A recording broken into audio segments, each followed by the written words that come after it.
Ladies and gentlemen, ladies and gentlemen, ladies and gentlemen. First and foremost, I apologize for being so tardy tonight.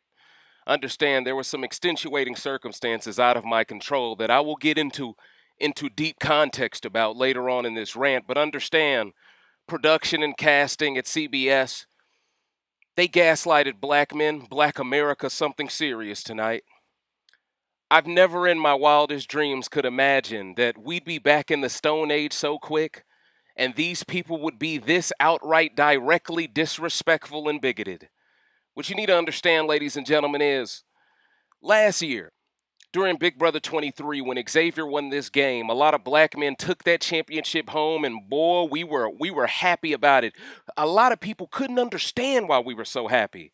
It's because we understood we wouldn't get another Xavier for damn near 40 years. Huh? Shoot, I'm going to have gray hair in all the wrong places by the time we get another straight black man winning this show. And what I witnessed earlier today, what you all witnessed, listen, we're all witnesses. It's as if '07 LeBron Herman himself is involved in the casting, the way we all were turned into witnesses today. You know, it used to be people said, Dave, you're a race baiter. Now things have gotten so obvious, people are scared to call me that anymore. See, the truth is, people are terrified of what I'm going to say tonight. Make no mistake about it, production hoped I did my worst to first already, included Marvin in it, and I would be forced to do another one. But I had a feeling they had something up their sleeve, and that's why I took my time in the preparation. That's why the RBR investigation crew is undefeated. Because we will not fall for any of these games. Understand, ladies and gentlemen, everything that we witnessed today was by design. See, white fans of this game want you to believe that it's a coincidence that production decides to change their entire format for this year. We're not going to give you all a cast a week before time. We know you all are going to dig up dirt on them anyway. Why does it matter if it's a day before or a week before? It really never mattered. They never really took anyone off the cast because of it. I mean, the only time we really saw replacements was due to COVID in the past. That's what happened with Christy and Claire, or at least that's what we were told. Only to stumble upon this preseason, which felt very bizarre because all they did was market Challenge USA, that second-rate show no one cares about. I mean, as soon as this cast got revealed, it took over social media like wildfire. No one even cares about the challenge anymore. All we care about is BB24. But what you have to understand is the excuses that I'm hearing for why this brother Marvin was done this dirty. Please, ladies and gentlemen, read this with me. This was posted at 9 p.m. There are people on the East Coast that gotta go to work tomorrow, that fell asleep, that's gonna wake up to find out this Nigerian brother ain't even on the show no more. They came out of nowhere, out the woodworks, talking about important casting update. Marvin will no longer be one of our house guests on this season of Big Brother.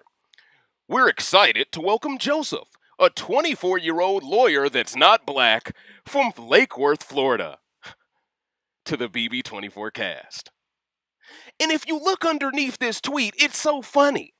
The same white people who hated inclusivity, who hated diversity, who hated this new policy at CBS, who threatened to stop watching the show based off of the success of the cookout, they're the same ones saying, black people, everything isn't about race. At least he's Arab/Muslim. That's more diversity.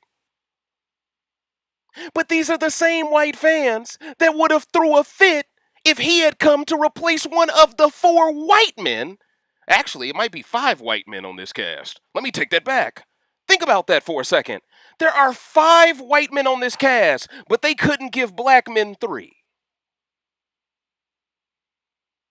Isn't that weird? Doesn't this feel awfully similar, eerily similar, to that 10th season of Big Brother Canada? Where you had non-black people overwhelmingly masculine so they could get along, and the black side was overwhelmingly feminine so they would be weak beyond repair. Are you seeing the deja vu? See, when I was saying these things in the moment, people were mad at me. But now look at what has happened. Now that has become the new normalcy. And some sisters, not all, but some sisters, outside of the RBR family, because y'all was too smart to fall for it, but some sisters allowed these white feminists to con them into a narrative in which they bashed black men incessantly. And now we're at a point now where we don't even get 3 black men per season no more. And because Marvin was exposed for following Candace Owens, some sisters think, oh, that's what he gets. Not realizing that brother not being on this cast sets up those black women to fail. But I guess none of that matters. Because a black man can't win again, huh? Well, now a black woman can't win. We're all screwed. And who does that really benefit? None of us. So I have to ask the question, are some of these black women self-hating saboteurs themselves because they are celebrating this outcome as if this is a W for them? This is an L for us all. And see, I ain't gonna judge this guy Joseph. I don't want him to be caught in the crossfire. This ain't his fault. He didn't ask for this. This is like the superstar player on your team twists an ankle. You've been a bench warmer your whole career, and now you got to give your team 10 solid minutes when you never had to play 10 minutes in the playoffs your whole life. That's what Joseph is being thrown into the hot seat. No matter what he does, he's going to be compared to what that black man Marvin could have done in his place. That ain't fair. And I want that to be stated, y'all. I'm not mad at Joseph. He had no control over this. Who I'm mad at is the people who were in control of this entire thing. Because my problem with this cast is very obvious. You mean to tell me you had this Arab Muslim man waiting as a replacement,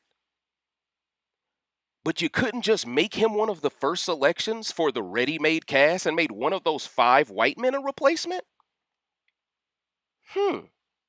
Isn't that convenient?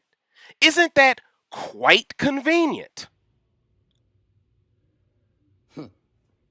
Seriously, it's very bizarre to me. It makes no sense, honestly. Because if white fans are claiming they support diversity, it makes no sense for 5 white men to come pre-packaged in with the season. But the black men are expendable? This season is already starting off on the wrong foot, y'all.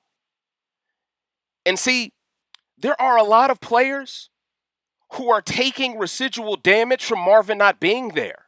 Monte now has no shield. He's on his own. He got to be 07 LeBron Herman just to make jury. Nicole, when people first look at her, what are they going to think? Tiffany, KC, she got to go. Without having 2 strong black men as a shield for her, she's going to get targeted fast. A woman like Taylor has an ego on her. Unless she plans to swirl to be protected by white men, she's in trouble as well. Because I guarantee you, Alyssa's going to go after her probably. Jasmine, I'm going to keep it a bean with you. I think she's more likely to work against black win conditions out of all the black players than anyone else will. And Terrance, I think very highly of the brother. A bus driver from Chicago. Hey, I think he has potential. But without Marvin, he has one less shield to play the game he would like to play as well. And for production to wait until a day before to reveal this cast, then pull the chair from underneath black people's ass. Oh, I'm spitting bars now. While some people fell asleep assuming the cast was locked in. It's as if production was trying to blindside the fan base before the season even began. You got to really understand the psychological warfare here.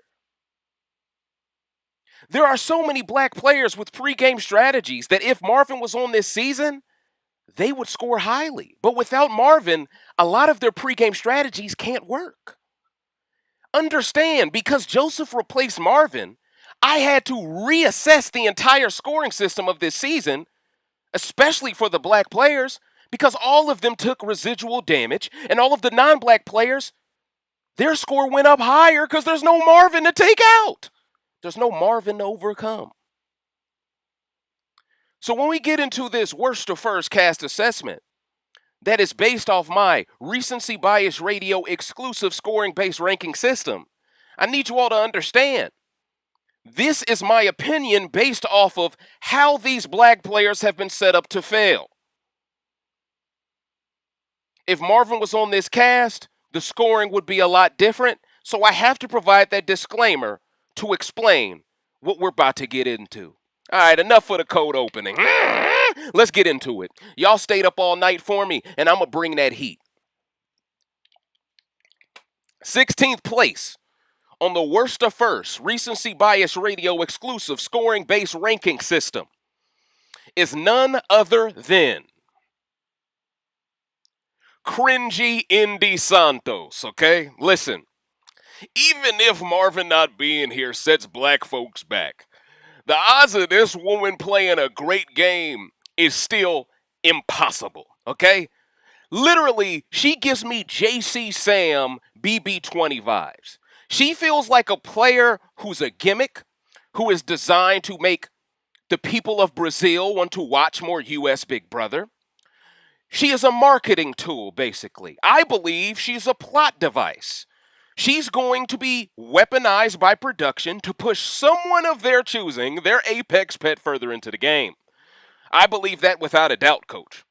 Now, for Indy, she scored 11 stars. She's 31 years old, and her nickname, of course, is Cringy Indy. She's a corporate flight attendant, and she's from Sao Paulo, Brazil. She's single, and she has 11 stars out of a possible 25. And for the people who have never watched Worst to First before, I score people based off 5 categories: in the ability to adapt, knowledge of the game, social game and likability, pre-game strategy, and initial threat level. I have the best scoring system on the internet. If you look at my Worst to First and then look at the results of every season I have covered, I'm damn near batting 900, okay? I'm being honest with you. If you look at the majority of my top 5s, they usually end up, 80% of my top 5 end up being the top 5. Now, let's dive deeper into why Indy's last place. Why she's in over her head, even if the black players are so screwed. How does she rank so low? I'll explain. I've never seen a player from somewhere outside of the US be picked before, and I think that's pretty cool. If Marvin would have been on this cast, we would have had a man from Nigeria, we would have had a woman from Brazil, and we would have had a man from Canada. You know, maybe this is US trying to test the waters to see if this Canadian becomes a success. Maybe we can do a US versus Canada. Now, I don't think that's going to ever happen on a US show, because Julie don't even rock with Alyssa enough to speak to her. Exposed, all right? But with that said, I do believe this is a step in the right direction to put more eyes on the show for it to be more successful. I understand why they are doing it. But if black people have to be at the expense of a season that they are also giving more eyes to, I have to start having my tinfoil hat on. Why are they so interested in making this show more global as they make black people the victims of the anti-black strategy? They sure did make this as global as possible when the cookout was around. But now post-cookout, let's make it as global as possible, remove the black man, replace him with an Arab man. And let's be honest here. I mean no disrespect, Joseph, but when he walks into that house, he's aware of the cookout success. Do you really think he's going to work with 4 black women and 2 black men? When he sees 5 white men, 3 of which are over the height of 6'3"? Real talk, ladies and gentlemen, it's like production set up these white men to be the Gonzaga basketball team. Come on, tell me I'm lying. Tell me I'm lying. All of these dudes tall as hell on the Sean Bradley side of the game. All we got is Monte, who's tall. You know, at least if we would have had Brother Marvin, we would have had T'Challa in the cut. Some Wakanda for whatever action popping off in these streets. We ain't even got that. Seriously, y'all, no matter how you shake it, they did us a disservice here. But I'm going to stay on topic when it comes to cringy Indy, okay? I must explain why she ranks so low in this game. Now, of course, she ranks low for many reasons, right? When you look at her bio, it's so easy to notice she's a recruit, okay? Clearly. Her answers are so short, it's like she didn't even want to be there to answer them. I think this is a gimmick casting decision to gain more viewership in South America.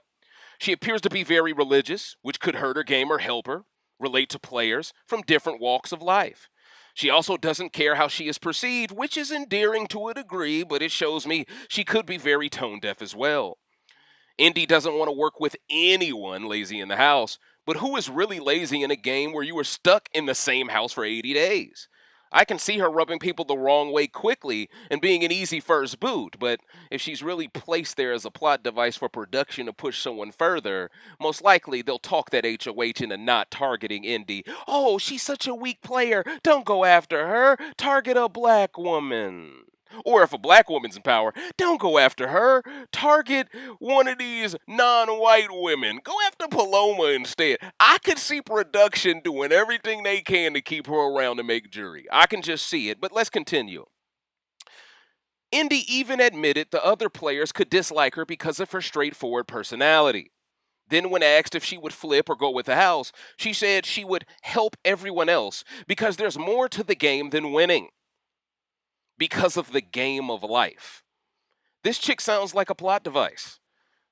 I gotta keep it real. She is here to help someone get further, but I don't know who yet. Now, it could be Paloma, but I don't want to jump to conclusions just because both are Hispanic, right? But something feels off about this casting decision. I'm getting JC Sam vibes. Like she is here to specifically help a group beat another group. And if you know anything about South America, oh, it's very segregated. I don't expect her to be pro-black, but that's too deep. I'm going to keep it moving. Not to actually try to win the game. And see, that's my problem with her. I feel like she's not here to actually win. She's just here to be a participant. And when I see players take up a spot, when you could have had a super fan in that slot, I don't care if they're white, I don't care if they're Latina, I don't care if they're Asian. I mean, we definitely need more Asian representation on a season like this, right? But once again, they were too busy trying to have 5 white men stump everyone else out, right? Who cares about having another DX, right? And for all the talk about how cool DX is, how popular he is, they sure weren't in no rush to find another one. So maybe even his buzz was manufactured and not real. See, you gotta ask questions. Why wouldn't they want another DX if he was so popular? Ain't that weird? But I digress. Oh yeah, you know we gotta take shots at the DX stands for how they did Hannah. Let's keep it moving. Now, Indy says she will take someone she won't like to Final 2 to win the game. I highly doubt that happens. She's more likely to be a better player's Victoria or Sabrina than call any shots towards the end of this season. Now, in the ability to adapt, she scored 2 out of 5 stars. Knowledge of the game, 1 out of 5. Deer in headlight settings. Social game likability, 4 out of 5 stars. I do believe she's going to be likable. I don't necessarily believe her social game is going to be great, but I think she's going to be likable because she's going to have a whole country behind her. That's different juice. And if there's any type of voting, and they allow people from different countries to participate in these votes because they make it more global, this could just make her overpowered despite being not that good of a player. And that's another thing I'm worried about for these black players. If you got people who are angry about the cookout success, and you make every week come down to a vote, none of these black people could win these votes in theory because there's so much animosity built up from the black success from last year. It's set up in a Stone Age fashion for these black players to get screwed at every turn. You really just gotta look. Only reason why I'm covering this season is because the culture needs me. For as much talk, for as much hate I get, I'm the only one equipped to call out this BS. A lot of these people too soft to stand on their own and call it out.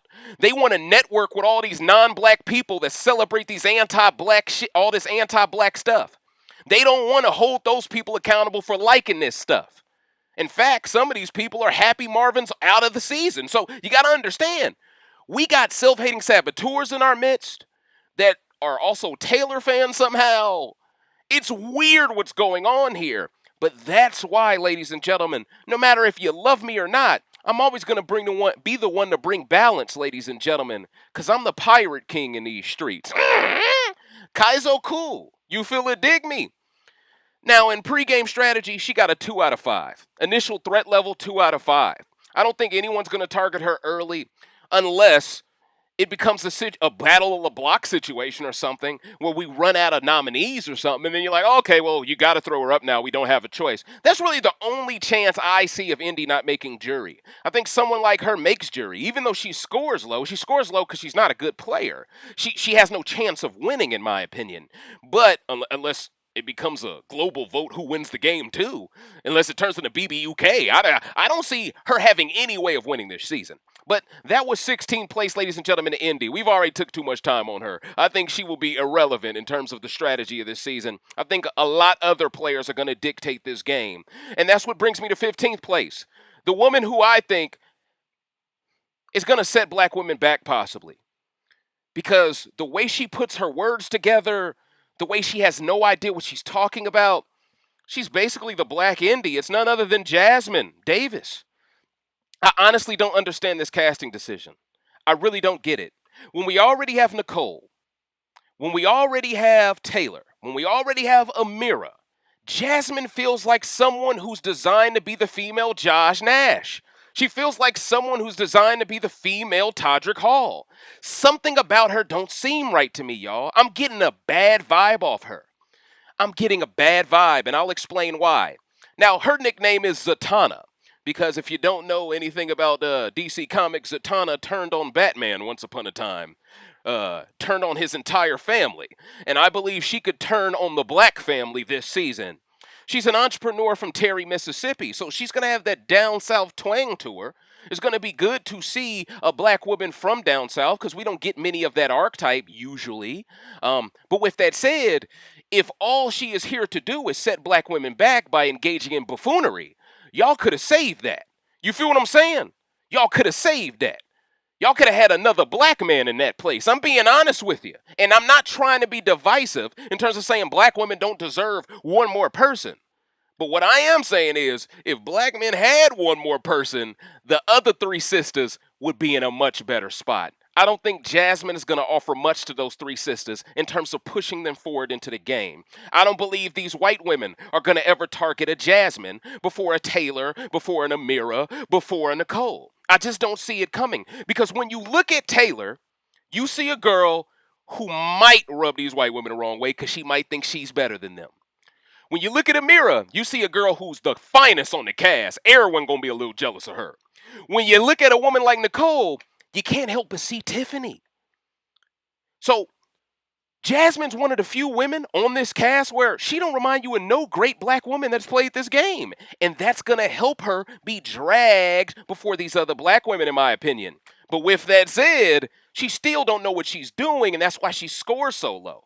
Like, if you stumble into a great position, you don't deserve credit for that because you didn't mean for that to happen.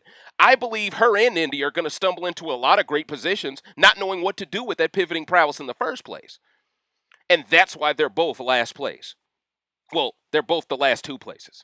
Now, she has 13 stars out of possible 25, and she is married, okay?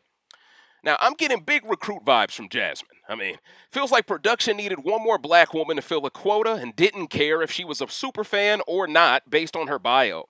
As an entrepreneur, I think she has a lot of adaptability on her side in theory, but as a recruit, I don't believe she will know when to exercise her pivoting prowess like a true superfan would or should. This scores her middle of the road in that category alone. When asked the best advice she got, all she said was trust no one. I mean, she believes she will be perceived as some dumb Southern belle, but she never says how she plans to use that to her advantage. So maybe she just is dumb. Listen, I ain't trying to go into personal shots. I'm just being honest. If you don't explain what you plan to do after people assume that of you, then I'm going to assume you don't really know what you're doing. And it might be true. But let's continue. That worries me that she is here solely to be comic relief. And that's the last thing we need, you know. Jasmine also doesn't want to work with jocks, so she is a black woman that likely won't work with strong black men. Do you see what I'm building towards here? And because she's married, she will feel like she doesn't need to work with men. That's going to push her towards women. But if what she does hurts women, black women in the end, who do you think she's going to most likely get along with the most? Non-black women. Because I believe a lot of these sisters are going to go, you don't know what you doing. I'm straight. You know, even Tiffany, looked at Ozzy a couple of times like, I don't know if you built for this. And Ozzy was built for it. You know what I'm saying? She knew how to keep her emotions in check, not tell anyone any information, not be a leaky faucet, right? But are we sure Jasmine is going to retain that information and not tell on black people? Are we sure she's going to have that that code in her? I don't think so. I don't believe so. This tells me, well, this just sets up Monte and Marvin for failure. And mind you, this is when Marvin was still picked to be on this cast. Now that Marvin isn't here, this sets up Terrance more for failure because Marvin isn't that shield in front of him to be set up. She believes other house guests may dislike her for being very direct and blunt, but also she has no plans to ever flip a vote for her individual game. She just wants to work with her underdog ally until the end. Now here's the thing. If she wants to work with an underdog ally, one would suggest the only underdogs heading into the season are the black people. So that should lead to her working with someone black.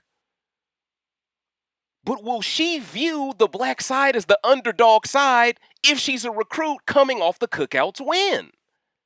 I don't think so. I think she's going to see the non-black side as the underdog, and I think production's going to be able to fool her into believing that ethos. Listen, don't be shocked if this happens. That's all I'm going to say. Jasmine's entire pregame strategy sounds like Disney Plus. It sounds like Disney Plus. Like she believes in unicorns and rainbows and pixie dust, Peter Pan flying across the dang Big Ben. You feel me? It's like she believes in a whole bunch of stuff that ain't true. All right, I'm just being honest with you. I don't see any of this working for her, especially coming off of the Cookout success. People will assume she is working with strong black men anyway, so her refusing to work with them just puts all the pressure of her game into whoever's hands she deems as her underdog ally. And if that underdog is a super fan that is white, he or she may use Jasmine as a self-hating saboteur weapon to take out other black people. I can see the route her game could go down and how far she could set sisters back in the process. But I hope I'm wrong. I hope I'm wrong. But I would be remiss to not tell you what vibes I'm getting off Shorty. I'm just saying. Jasmine is a deer in headlights. She claims she would bring her ally to Final Two, but I highly doubt she is ever in that position. Also, the way she said it told me she doesn't know anything about the game. She specifically said, and I quote, now y'all tell me if this sounds like someone who know what they talk about. She said, if we both did a good game, why not risk it all? Huh? If we both did a good game? She don't even know the game is to be played, not did. Coach, what are we doing? How did we go from the sisters that played in BB23 to this? If we did a good game, let's risk it all.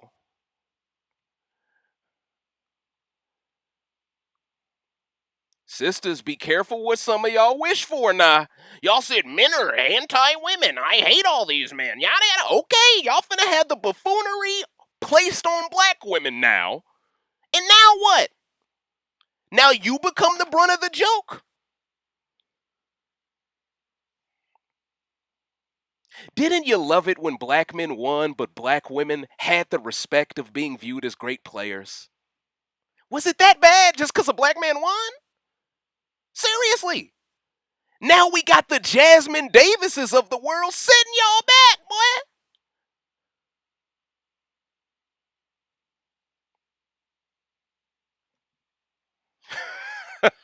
boy. Be careful what you wish for, y'all. Is this supposed to be the Black Frenchie or the Black Sam? She is lost in the sauce, coach. Now, in the ability to adapt, she get a 3 out of 5. Knowledge of the game, 2 out of 5. Social game likability, listen, I think she gonna be likable to them white folk. But and they make up the majority of the fan base. So they're gonna create the narrative, she's so likable, she's so funny. And black folks, deep down our hearts, we gonna know you only like her because she ain't no good at the game. And see, y'all gonna come around to why you shouldn't have been bashing X so much last year. Boy, y'all dug up Kylan's tweets. Y'all went at X. Y'all went ham on Big D. Now Monte is surrounded by wolves. There's 3 6'3" white men he got to deal with, and he the only 6'3" and above black man. Boy, they finna jump, buddy. They finna jump him. There's literally 5 white men and 2 black men on this season. Listen, unless Terrance and Monte turn this into Double Dragon on Super Nintendo, I'm talking easy mode, they gonna get dog walked. Because the likelihood of black people winning back-to-back HOHs, when you only got 2 black men, and you got 5 white men, who all appear to be straight, by the way, white men have a 200% chance of winning back-to-back HOHs over black people. There are more white men than black women, and there's almost more white men than black women and black men combined. Think about that statistic. I didn't even count the white women yet. But it's 50 people of color, 50% by people of color, Dave. Everyone told me I was wrong for saying you either black or you ain't. People said I was too radical. Well, now they done took that and they done really remixed it, because now the Jasmine Davises of the world technically is black. But is she black? I don't know. This might be another Betty. This might be another Betty, coach. I don't know, bro. I don't know. See, I'm trying to tell y'all what it is, dog. I'm trying to tell y'all. See, y'all propped up Betty. Y'all thought she was so hot, that hot stuff. But then when we get an American one, oh, it's more buffoonery. See, you gotta pay attention to what you allow in these streets. But anyway, pregame strategy, she got a 2 out of 5. Initial threat level, 2 out of 5. All right, it's time to move on. I think Jasmine is definitely sent here to set us back, and I'm not falling for the okie doke. Now let's get into 14th place, ladies and gentlemen. 14th place. This guy's a little weird. I got to keep it a bean. He's giving me BB21 Jack vibes. That's never a good thing. When you remind me of Jack the Jack-Off, we got a problem on our hands. It's none other than Daniel Durston. Now, this guy's 35 years old. He's from Ontario, Canada, and he's a Vegas performer. But his nickname from this point forward, and this nickname gonna stick with him the rest of his BB24 career. I promise y'all, because y'all gonna really look at this and go, he looked just like this dude. From this point further, he will be known as the Canadian Shinsuke Nakamura. Tell me you don't see it. Tell me you don't see it, coach. I know you see it, dog. He is the Canadian Shinsuke Nakamura. He looked just like Buddy Ass. Keep it real with me. He looked just like him. Keep it real with me. He looks just like him. Now, this man is single. He's got 14 stars out of a possible 25.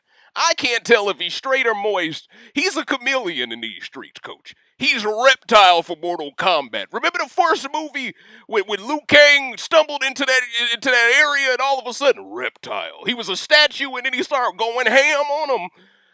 Listen, I'm getting them vibes from the Canadian Nakamura. All right? I'm getting them vibes, bro. All we need is that guitar solo and this dude to go, you feel it, dig me? I'm just saying, he going Daniel Sturridge on us. You feel it, dig me? I don't know. And I think this is the Elvis guy. And I don't know, man. Anybody who impersonates Elvis for a living, I got to ask questions because Elvis was very anti-black. So I expect that gameplay out of you, too. Why are you looking up to him? He done stole from so many black blues artists. You feel it, dig me? But no one discusses that. Everybody want to make R. Kelly the face of all this nasty stuff. But who did Elvis marry when he was 24? I rest my case. I bet they don't mention that in the movie. But let's keep it moving. But anyway, in all seriousness, though, Daniel definitely seems like a new archetype. His past of being a musician has hardened him into a man who rises above adversity and takes on all challenges. He is willing to do whatever it takes to make it to another week, and this could make the Canadian Nakamura very dangerous. Funny enough, Dan expects to be perceived as loud and obnoxious. 2 words that are being used a lot across several bios this season, telling me this is going to be a very toxic season. Because if everybody hates loud and obnoxious people but admits they're talkative, Everybody a damn hypocrite. Am I lying? Every bio. Man, I can't stand loud people, but I must admit, I love to talk a lot. Huh? What is this, the Spider-Man meme? Man, listen. I just hope we get good drama that isn't split down color lines, but based off of these casting decisions, listen, y'all. I'm more likely to win the lottery than we're likely to have a black person in Final Six. All right, the way this is looking, Coach, the way this is looking, no cap, but I gotta keep it real. That's what it looks like. Now, funny enough, Dan expects to be perceived as loud and obnoxious. Two words that are being used a lot this season in bios. Based on his age of 35 and his ego of performing in Vegas, it's highly likely Daniel could make a lot of enemies early on in this game. He is outspoken, and he projects loud because he is also a theater actor. So this guy might be as polarizing as Jay was during the last season of Canadian Big Brother. He admitted to being a whopping 6'3", which caught me off guard because the pictures didn't suggest he was that tall. Now I'm getting Aquaman vibes from BB21. He is worried about being a physical threat and hopes other players are targeted before him for being physical. Now, isn't it very convenient that he is so nervous about being targeted for being so tall? And yet, even the white nerd on this season is as tall as Derrick Rose. Even the nerd white archetype could dunk a basketball. Let's keep it real for a second. Claire missed her calling. This was the season for her. This is the season to dunk basketballs. Let's keep it real. This is the season. If you want to join Gonzaga, you will be allowed to play.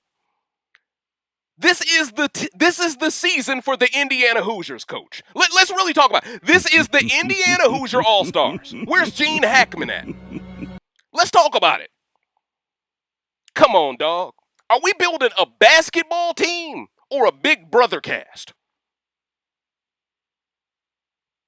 There are 3 white guys 6'3" or taller. Don't be shocked if a lot of these comps benefit taller people. And don't be shocked if they introduce them after Monte's taken out. I'm too smart. I'm too smart, y'all. Because remember what Julie said. We're going to have different competitions no one has seen before. So for the first time ever, you decide we're only looking for tall people. And yet, black men who make up the majority of the NBA, because most of us are taller than the average white person, you couldn't find but one tall black guy. Y'all fucked up. See, we can see the subtle rigging here. Y'all are looking for Thor and Loki when it comes to y'all looking for Norse gods when it comes to these white dudes. When it comes to black guys, you like, you know what? They could get one guy who has the spirit of Oleron or Ogun. But outside of that, Coach, nah. Let's give them some normal guys.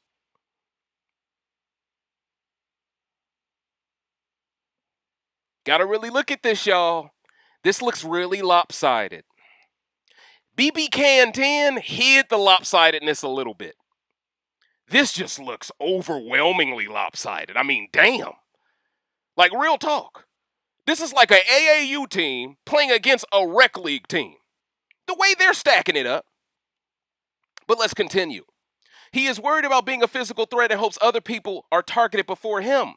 Well, luckily for him, he won't appear that physical because there's 2 other white guys his height.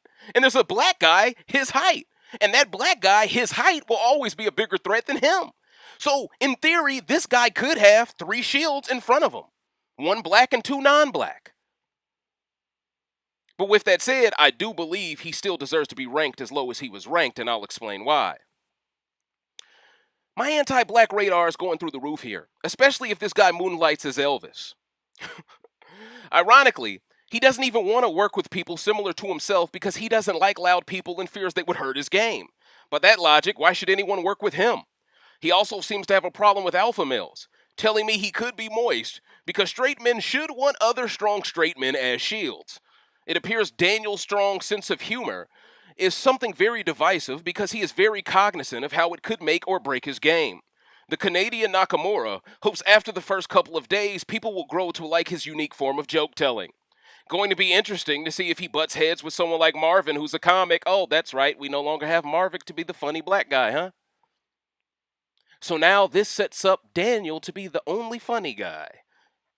Quite convenient, that is. Daniel admitted to waiting a long time to play this game, which implies he's a superfan, but also didn't do much to separate himself from other players that seem to have more of a sound pregame strategy. For this reason, I'm not sold on him being that good of a player.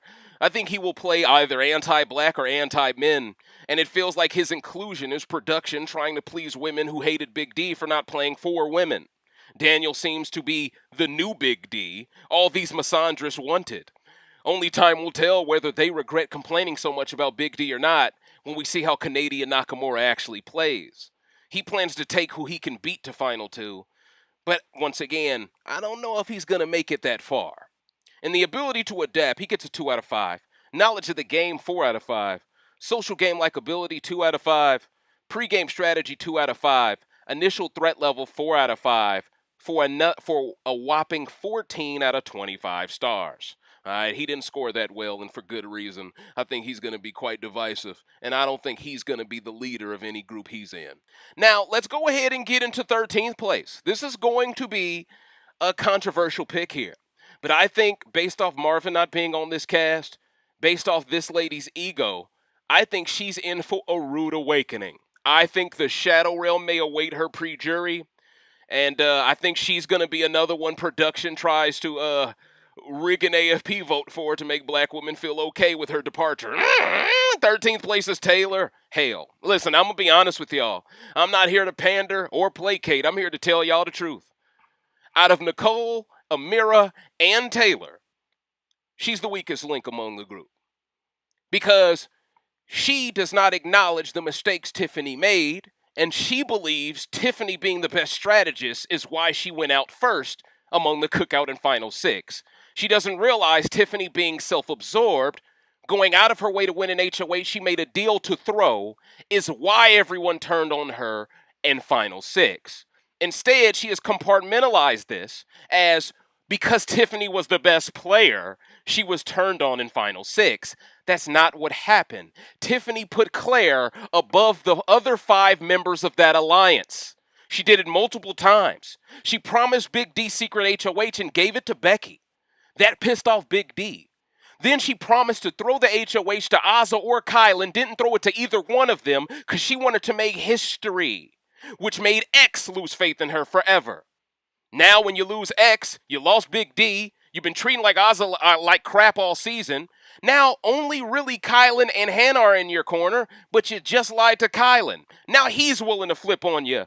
That's what really happened. But once again, these narratives are dangerous because we don't hold these players accountable for their mistakes. We only want to give them credit for what they did well. But if all we do is showcase their highlights, then we are doing their overall storyline a disservice because black women will just repeat the same mistakes, believing they can't make one. And I believe Taylor is walking into this game believing she's flawless victory. Believing she can't make a mistake because Tiffany made no mistake. All Tiffany did was be the best player in the cookout and get targeted for it. Okay, shorty. You finna walk into a buzzsaw. I'm talking a woodchucker. I'm talking Rumble in the Bronx Jackie Chan settings. You feel it, dig me, coach? I hope you're ready for what's coming. Now, Taylor is 27 years old and her nickname is Valkyrie. Because I do believe she's explosive, coach. I do believe that. But with that said, I also believe she has an ego that's a balloon destined to be popped on this season. She's a personal stylist from West Bloomfield, Michigan. She is single and she scores 16 stars out of 25. I'm very worried Taylor is going to be screwed just like Monte by Marvin's departure. On the surface, she definitely gives off superfan vibes and appears ready to play. Taylor plans to make the house think she's stupid. She has a pageant background, which tells me she's competitive and cutthroat. But she also could be explosive, which may hurt her a lot on a season designed to screw over black players as it is. Sure, Taylor has Nicole and Ameerah to possibly help her get through the game.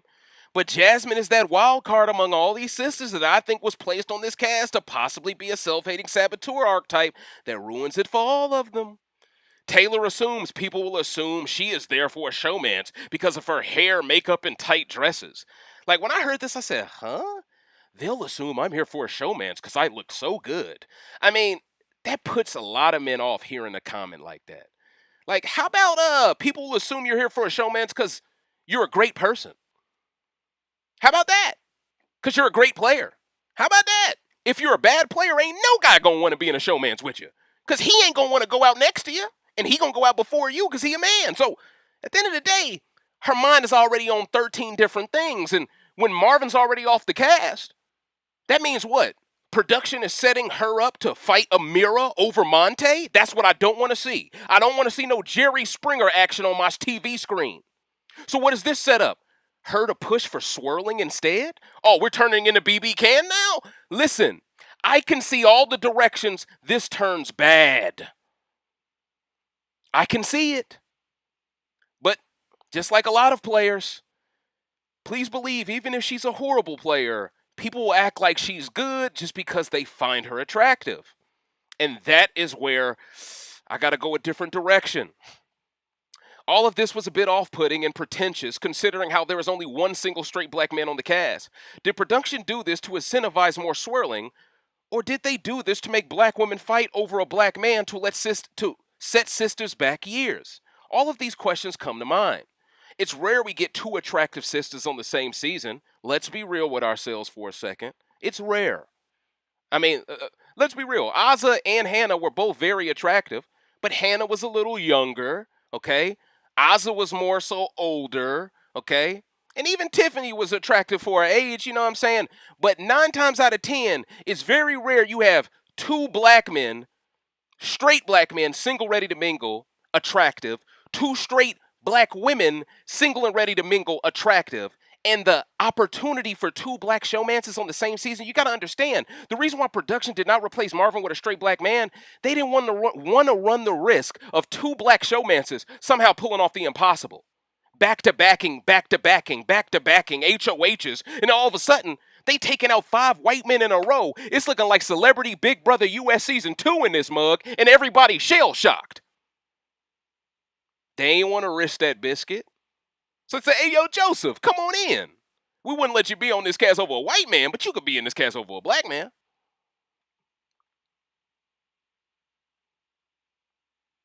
And the only way I see a guy like Joseph working with the Black Alliance is if one of these black women get in the showmance with him. Otherwise, I don't think he works with black people.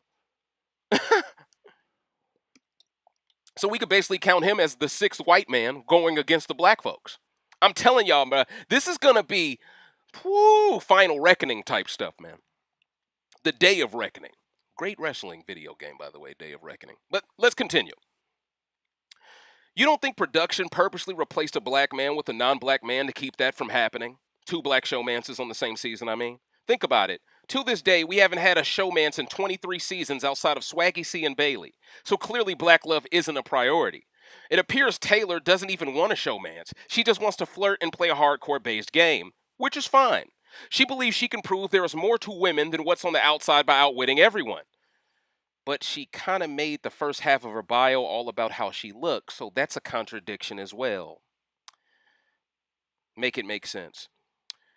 But how will she outsmart the competition if the cast is set up to keep black players consistently on the back foot? Her pregame strategy is as tarnished as Monte's now, and if she expects men to fawn over her enough for her to manipulate them, I'm worried if men don't find her attractive, her strategy could backfire on her entirely. I don't expect any of these Gonzaga players to choose her over these non-black women. Do you? Be honest, ladies. Coming off the Cookouts win, do you think any of these white men are going to believe a black woman that flirts with them really is interested in them? They're all going to think it's gameplay. No one's going to buy it.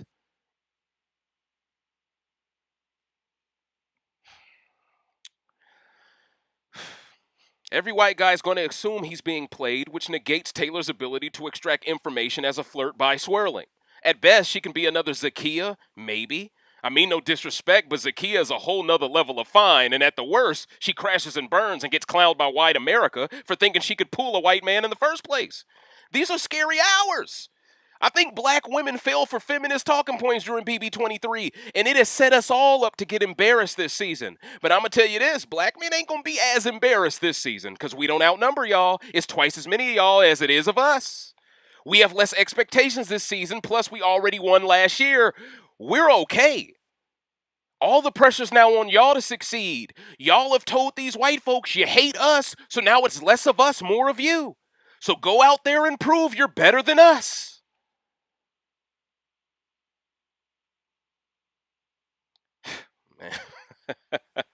Y'all gonna realize y'all set yourself up for a dulo twist. Taylor says she doesn't want bad strategists in her alliance. Her best option is immediately aligning with Nicole, Monte, and Ameerah, then working from there. The problem is, just like the last Canadian Big Brother season, there isn't enough masculinity in that group to get them over the line, and that's even if they included Terrance. Taylor also admitted even though she wants strategic allies, she doesn't want to drive the strategy because of what happened to Tiffany in Final Six. This tells me she doesn't understand why Tiffany was targeted first. She's running with the Tafogeny narrative, which I've already dived deep into, so I'm not going to go too deep. I'm just going to say this worries me because it tells me Taylor isn't a free thinker. If she's this much of a super fan, she should be smart enough to understand there were mistakes that Tiffany made along the way. If she doesn't see them as mistakes, she's going to go into this game believing she's above all reproach. And whenever you got a situation like that, when it's already set up for you to fail, it's just going to make your fall from grace even that much of a plummet. More of a plummet. She also claims she's very optimistic and that will tick people off. I've never heard of someone being positive being a bad thing. And that worries me too, that she thinks being positive will hurt her game. Taylor believes being outgoing will get her targeted. Well, if you try to swirl it, mate, I think Alyssa's gonna go after you quick because the other Alyssa told her how to beat the cookout already. Listen, the pre-gaming is already popping off. Huh? Shoot, some of these players might know each other already. I'm being real in these streets. Shoot, some of these dudes may have played basketball together in high school. They so damn tall. You don't know. Being optimistic isn't going to be what gets her targeted. It's flirting with white men that will do that. These white girls ain't going for that. She believes her big personality could rub people the wrong way, but once again, I think she is more likely to rub non-black women the wrong way over anyone else early on. Valkyrie has an ego on her. I mean no disrespect, but that ego isn't conducive to a good game player. She is coming in thinking she is the star of the show, and those are the archetypes production loves propping up to pander to black women just to set them up for the fall. I've seen it too many times, and she already is being overly supported just for existing. I wish the best for the sister, but I think her mentality is not codified enough to survive the anti-black trap she is walking into. Taylor plans to not take her close ally to Final 2. She expects to have their vote locked in and guarantees she will make Final 2. When I heard her guarantee in that video she would make Final 2, I cringed. Cringy Indy, ooh. No, sister. Don't make them type of promises. Do you not know what happened last year? You need to come in as humble as possible. You feel it, dig me? Like real talk. You cannot come into a season like this cocky, dog. And I'm trying to warn these people, man. Damn, I tried to tell you real superfans not even to apply this time. If y'all really was smart, y'all wouldn't even be on this cast, B. Y'all would let all the black recruits get them slots. Y'all go ahead, boy. Y'all, the Shadow Realm awaits. Let's not waste my opportunity on a rigged season. Let me come back on 25 when it's fair. This lady's supposed to be a huge super fan. She walking into a buzzsaw and she promising she gonna make Final 2 despite the fact she know black folks got a huge target on them. Like, I would love to know what makes her this confident. Because I don't see it going the way she assumes it will. Now, in the ability to adapt, she gets a 2 out of 5. Knowledge of the game, she gets a 5 out of 5. Social game likability, 4 out of 5. Pre-game strategy, because there's no Marvin, she gets a 1 out of 5. It ain't going to work the way you think, shorty. Initial threat level, 4 out of 5. They going to see you walk up in there, try to flirt with these white dude. They going to be like, what you doing, sis? You feel it, dig me? Even Paloma might want some smoke. I'm being honest. But let's keep it moving. As for 12th place, ladies and gentlemen, on the exclusive worst to first cast-based ranking system created by Recency Bias Radio, patented by a black-owned business, we got to stunt in these streets while we can. If no one gives you credit, give yourself the credit every time. That's some game for you. 12th place, and this hurts me, but this is once again a sign of how real I am and how honest I am. It's brother Monte Taylor. Listen, the same thing I said about Taylor applies to Monte. I'm being honest with you. All right? I'm being honest with you. The only reason why he ranks a step above her is because I think he's capable of winning a comp to save himself once or twice, and that gets them to take out someone else. And I don't think they take out a Terrance over a woman who could be capable of possibly flirting with a white guy. I just don't see it. I think they're gonna definitely see Taylor as the bigger threat over a Terrance long term, just because he's an older guy. They're gonna think Terrance is less explosive, and I just think Terrance is gonna be more savvy from a social standpoint. He's had more life experience. He's a bus driver. I think he's gonna be a shocker. I think he's gonna surprise a lot of people. But with that said, Marvin not being on this season sets up this brother Monte to fail something serious. And honestly, I feel bad for the brother. He's 27 years old, and his nickname is Monte's Inferno because he going to have to go through hell to win this game. Hell, he going to have to go through hell to even make jury. I mean, let's just keep it a bean. This guy's walking into, I'm talking that down, that cane. He walking into it, coach. He walking into it. I'm talking pyro on the turnbuckle settings. He's in trouble, coach. Now, he's a personal trainer. He's from Bear, Delaware. I don't see that many brothers from Delaware. So I was like, I did a double take. Like, damn, bro. Like, you sure you want to stay out that way? I'm just saying, dog. You sure? But it's cool. He's single. He's a super fan. And he has 17 stars out of a possible 25. Now that I know Marvin was taken off the cast and not replaced by a black man, Monte is screwed beyond belief, dog. Like, honestly, bruh, this is like watching LeBron in the 2015 finals after Kyrie injured his leg.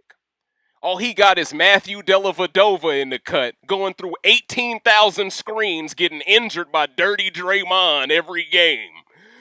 And all LeBron could do is get buckets, but he ain't really got nobody that can keep up. You feel it, dig me?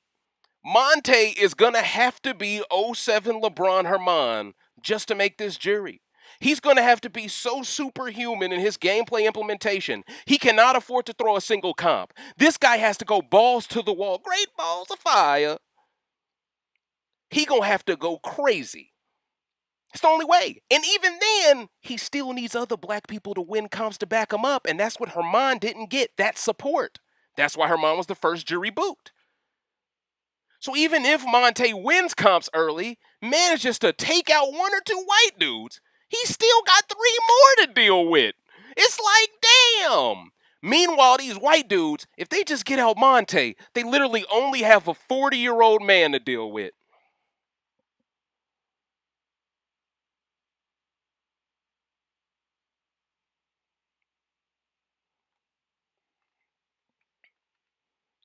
This dude in the Infinity War, boy. Man, if I could, I would lend him some stones. You feel it? Dig me. Not only does Monte have no shields, he also has to deal with the fact that he is now the only traditional straight black man on the cast, coming off a straight black man winning for the first time ever. Well, the only traditional single straight black man. Let me correct that. It's like having a defending champion and having to play with a torn meniscus. But there is a chance this could work to his advantage. Let me be class as half fool guy, because they say I'm too negative. Oh, you're too black pill, bro. That's why I'm wearing all black. It's black pill settings. But anyway, nobody should suspect there's a Cookout 2.0 if there is only 2 black men on the cast. But let's be real, that's wishful thinking at this point.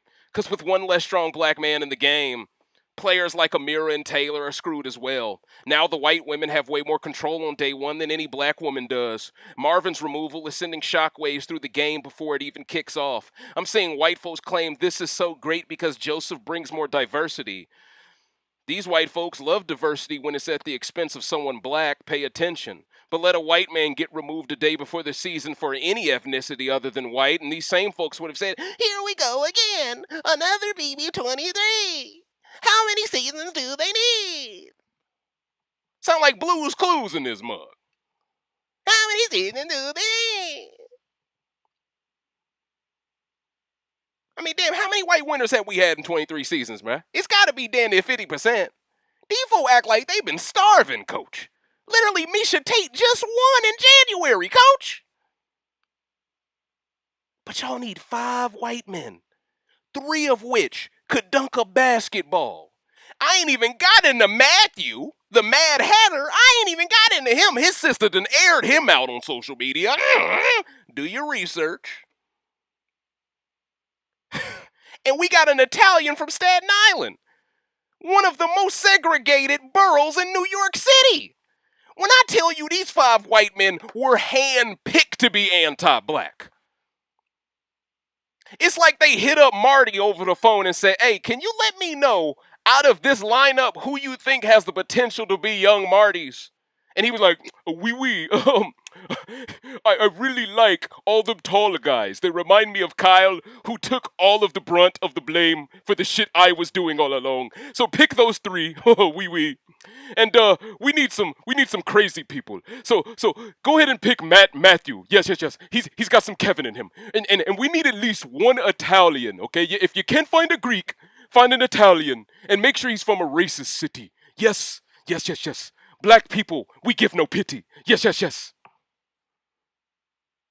I'm being honest out here, coach. What is going on? I see 5 young Martys in the making here. How many young Martys does production need? Jeez, blood, jeez. Meanwhile, who's the young X on this season? Monte, maybe? Okay, well, who's the young Kylan? Crickets?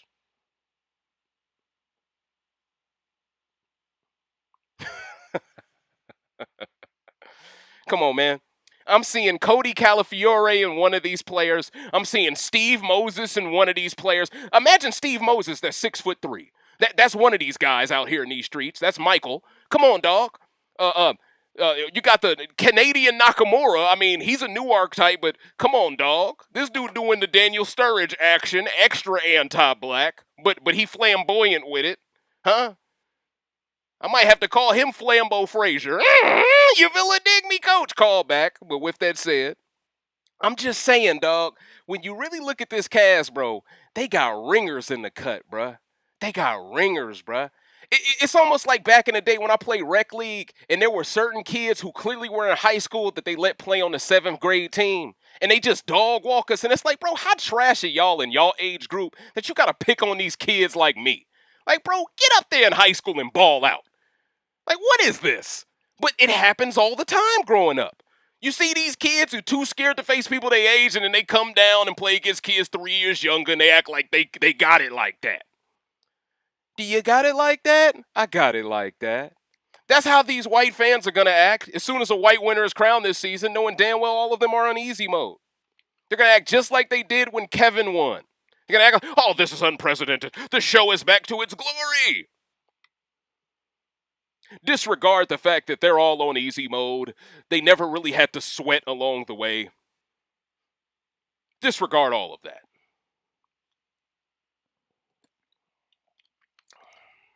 Oh yeah, see, this worst to first. We making sure we kicking in every door. So no matter what direction this game go down, I'm gonna be right. Listen, I see every single plot device player that was handpicked for this cast. But yes, let's continue. I told y'all this season was a trap for anyone black foolish enough to want to be on it, and now you see why. Monte is a black superfan with tons of promise, but what good is his skill set if production robbed him of his own production of pivoting prowess before the game started? Now Monte is forced to either lead women or follow women. Either way, he's targeted before those women. Sure, he could attempt a men's alliance with non-black men, but that's not going to work out for you, buddy, because of the cookout success. They're going to always think you're lying to them because Xavier was so good at lying to Christian, remember? Kylan was so good at lying to DX, remember? They're going to always assume he's lying. So It's one of them things where they are not inclusive towards us. We're made out to be the bad guys if we are pro-black. And everything is redirected in a sense where black people are wrong for not giving white people the opportunity to make us look stupid. So if we're inclusive, they use that as the opportunity to clown us for being bad players, for not being smart enough to be on code. And if we're on code, they threaten to stop watching the show because we're too smart of the player. But then they claim they're super fans who just care about the game being diverse and good, but when a diverse player plays good, they call it boring. It's a never-ending circle jerk of chasing your tail. That's why I highly recommend y'all don't debate with these people on social media. They know what they're doing. They're gaslighting. They know a white winner's coming. I never seen this many people excited before BB23. I never saw it. Them people, man, I ain't even going to say that. I'm just going to say them people were depressed. But let's continue. Sure, he could attempt a men's alliance, but look at this cast. Ain't no white man from Utah, no Italian man from Staten Island, and no white man from Massachusetts going to get his brother a fair shot. I'd argue Monte has a 0% chance of winning just because Marvin didn't make the cut and purposely wasn't replaced with a black man. Think about it. If Joseph was a replacement all along, how did 5 white men make the cut over him if everyone loves diversity all of a sudden? If diversity truly mattered to production, there wouldn't be 5 white men in the first place locked in. I mean, that's already over 50% of all men. And you already got 2 white women on top of that. So you got 7 white people. Now, someone will create the argument, well, Dave, that's less than 50%. Nah, here's the fine print. They also have 2 Latinas. The Latin community identifies as Hispanic Caucasian. So for all we know, Paloma and Indy identify as white too. So that's actually 9 players. So it's not even 50% POC. You got to really look at it that way. It's actually below 50% POC, and they couldn't even give us the black man they took away. But these white folks love the diversity, despite it being less diverse than last season was.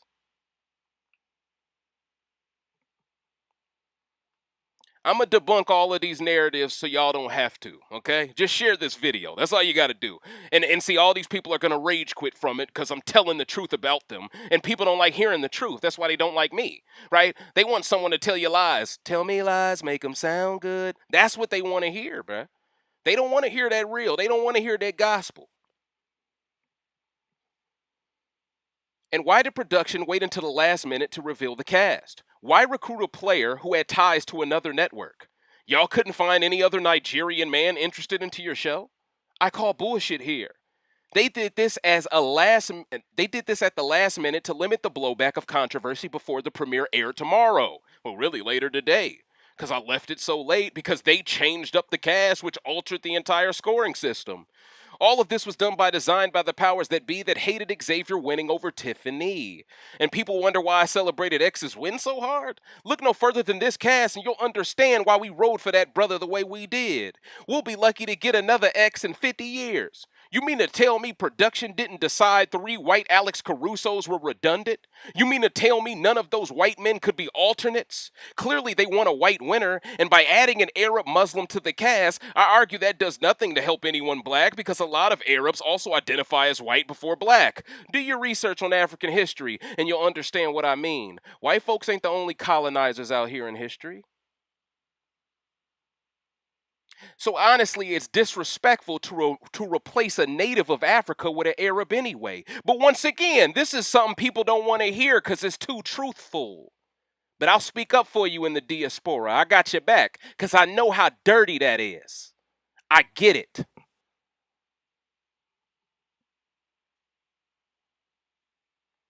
This is why white people are justifying the inclusion of someone non-black to replace someone black. But are we surprised?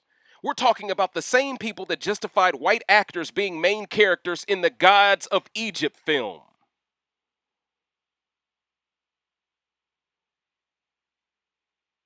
Think about that. They picked a whole bunch of white folk to play all of these gods. Then they let the brother who played T'Challa, sorry his name is escaping me right now, but they allowed him in the movie for a little bit to play somebody. But he was like the only black guy out of all them gods that originated in Africa. It's blasphemy when you really think about it. It's them making a mockery of our history. A total mockery. And you don't believe it was by design that they replaced a native Nigerian man with an Arab Muslim? Y'all gotta understand, stuff like that, bruh. That's too coincidental, yo. And if you understand the history of black people throughout the globe, you understand why that is so disrespectful, man. You understand it. They have turned casting into cultural appropriation now. And this is why I've been saying that people of color shit don't exist. It's you're black or you're not. Now, to be fair, Monte is also taller than 6'3", but when he is the only black man this size, his threat level is vastly different than the white men in the same height. Monte hopes to make people believe he's this dumb jock so they don't suspect he's so smart, but it's a lot harder for him to lay low and blend in when there is no shield for him. So Monte's pregame strategy is ruined as well. He can't afford to throw any comps, but all these white guys can.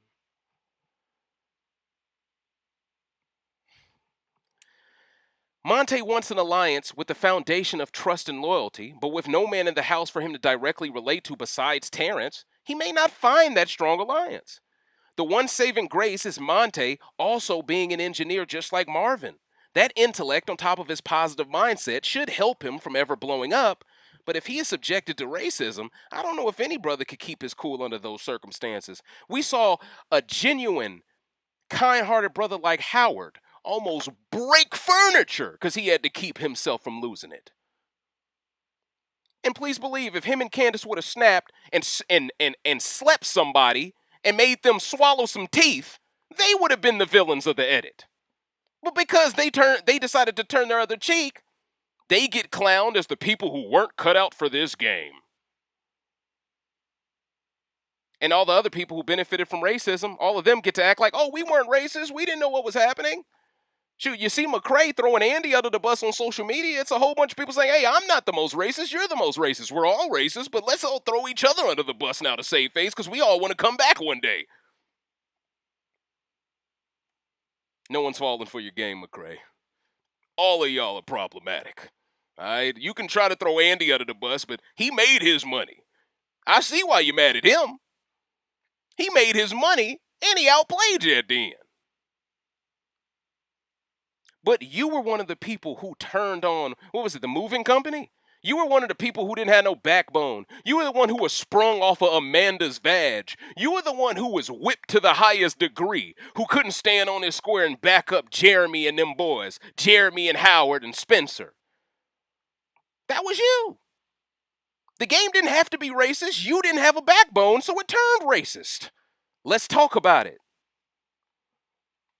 But once again, accountability is lost on all these folks.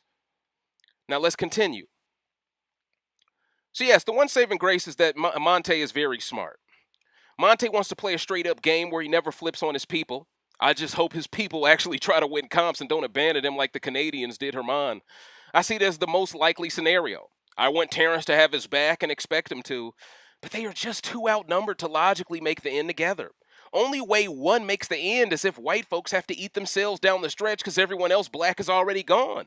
I think it's a 0% chance of a black final two, and we'll be lucky if anyone black makes it to finale night. Monte wants to take his ally to final two with him, true alpha, not no Tashawn. But if he doesn't feel a strong connection, he will cut them without caring about it. I can respect that. And see, this is what we missed. We had the chance to have a Marvin Monte final two. Two alpha males that would have never shied away from competing versus each other because they would have understood why it was so important. Now, don't get it twisted. I defended X for his reasons back then because I understood the reasons. He had a longer deal with Big D from day 2 than he did with Kylan, and Kylan did a lot of slick stuff along the way, and X didn't want to risk the biscuit. You know, I understood his decision making. But with that said, I also respect Monte's approach as well. Now, on the ability to adapt, I gave him a 1 out of 5. He's cooked. He's set up to fail, coach. He's not going to be allowed to adapt to nothing. Because once he gets stole off of, production's going to make sure he can't get back up. You feel what I'm saying? They finna do a fast count, boy. Not one Mississippi. It's finna be 1, 2, 3. You feel a dig me? They are not going to let him make it to 10. You feel a dig me? But see, if Monte gets the chance to Kyle, production going to do a Tyson Fury count, boy. He going to get to 10, 11, 12, walk to me. Walk over there. Walk over there. They going to get this man 20 seconds to get his bearings right so Wilder can't win. See, I'm saying some stuff that's deep here. It applies to a lot of things in life, and you got to pay attention, y'all. In knowledge of the game, I gave Monte 5 out of 5. I think the brother, in any other circumstance, would be a very great player. He just doesn't have the team built around him to perform well. Social game likability, I think he's a 5 out of 5. I think he's going to be very likable. He's a humble young man, well-spoken, intelligent, personal trainer, so he's athletic, tall. I think he has all the tools in any other circumstance to be a transcendent all-star type level player. But unfortunately, when there's more black women than black men, there's not an equal amount. When there's the Jasmines of the world in the cut ready to pounce. When you got the Indies of the world who might just identify as white. Listen, man, good luck to you, brother. In pregame strategy, he has a 1 out of 5. In initial threat level, he has a 5 out of 5. You know what I'm saying? Monte's Inferno, man. You're going to be going through hell tomorrow, man, but I wish you the best. Now, let's get into 11th place, ladies and gentlemen.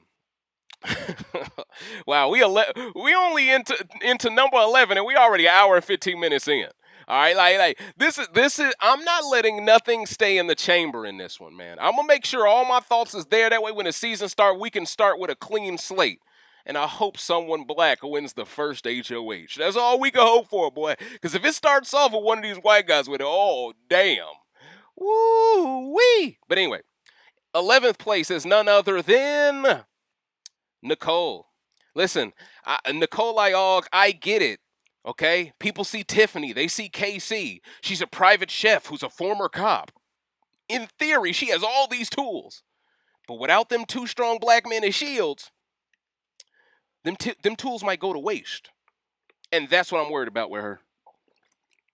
Her nickname is Storm. Because I believe if you give her the opportunity, she will rain down on your ass. She's from Fort Lauderdale, Florida, ladies and gentlemen. And I'm very excited about the game she could play. She is single and ready to mingle. She has 17 stars out of a possible 25. This former cop turned chef, in theory, has the potential to control this game. Her past in law enforcement should give her an advantage in reading people, and her culinary skills should also help her socially get along with others and lower her threat level. The only problem I see for her is Tiffany's overrated legacy. Let me explain. When I look at Nicole, I see Tiffany fused together with KC. If anyone on this cast if anyone on this cast as good a superfan as they claim, Nicole should be in trouble before jury.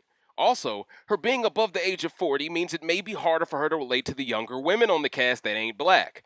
If you take away Ameerah, there are no non-white women over the age of 30 besides Nicole this season. This could ruin her chances of creating long-lasting bonds. But if I know production, they will try to help her just like they helped Derek during BB16. She gives huge recruit vibes based on her bio. She plans to be this fierce competitor throughout the entire process and never back down. But that worries me a bit. Sometimes you should know when to play the game and act defeated. Nicole doesn't want to work with any floaters, only legit gamers.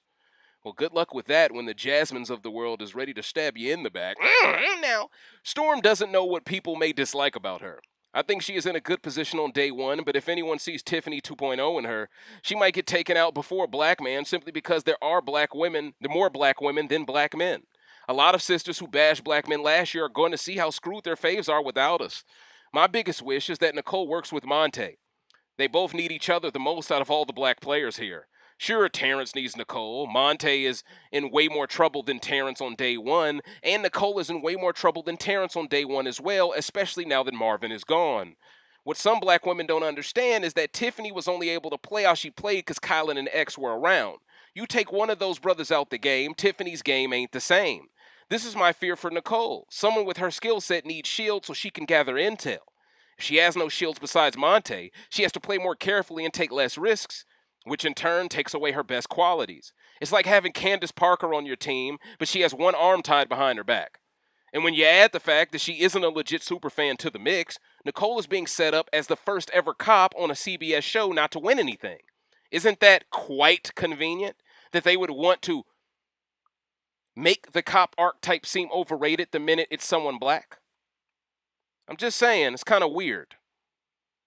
Any white cop on any of these CBS shows always figures out a way to win. See the pressure they are putting on this sister, Nicole? It's all bad. So now Nicole has to rely on her chef skills more than her cop skills to get her halfway through the game. That's at least her best route to success. She has to lay low by any means necessary, but that will almost be impossible because no one will look at her and not see another Tiffany. Nicole plans to go to Final 2 with an Alliance member, but we'll be lucky if anyone black makes it that far for her to take with her. So who is she going to end up working with if she doesn't have them? Does she end up working with the Indy? Because she don't have no choice? Like, I don't know, man. I don't know. And the ability to adapt, she gets a 2 out of 5. There's no Marvin. Knowledge of the game, she's a recruit, 2 out of 5. Social game likability, 5 out of 5. I think people will like her, but unfortunately, it's not going to be good enough. Similar to how LaToya was also the cop archetype, and they made sure she was a pre-jury boot. Remember that? They also made sure a black woman in Spicy V went after her. Remember that? Now, I believe technically it was Austin who went after her, but Spicy V was heavily behind that because she was jealous that she was the one black girl not included in the Black Alliance, basically. Everybody black in this one alliance called Sunsetters, except her. So she was bitter, and she went after them. I could see this in Jasmine's future, I'm just saying, but let's continue. Social game likability, she gets 5 out of 5, like I said. Pre-game strategy, 3 out of 5. Initial threat level, 5 out of 5. They're going to see Tiffany. She's going to be the one woman walking in with a massive threat level. It's going to be like Persona 5 when you enter a palace to steal the treasure. It's going to be 100%, alarms going off, That's going to be her as soon as she steps in, coach. Now let's get into 10th place, ladies and gentlemen.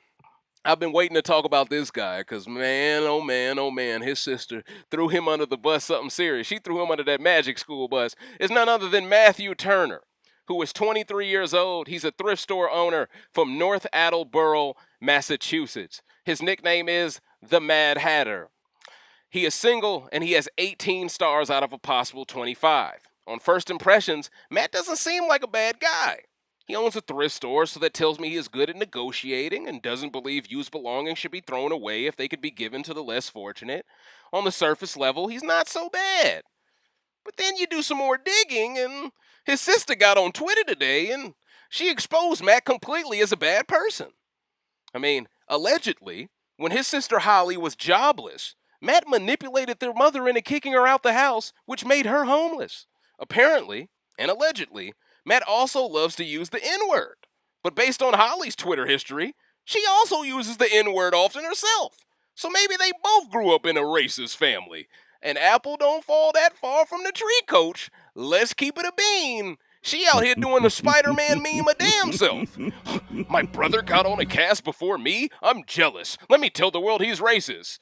She don't know the Big Brother community will dig up her past too. Is this you saying these words? Oh, a girl in high school played a prank on me. She stole my phone and she tweeted some things that I don't really co-sign.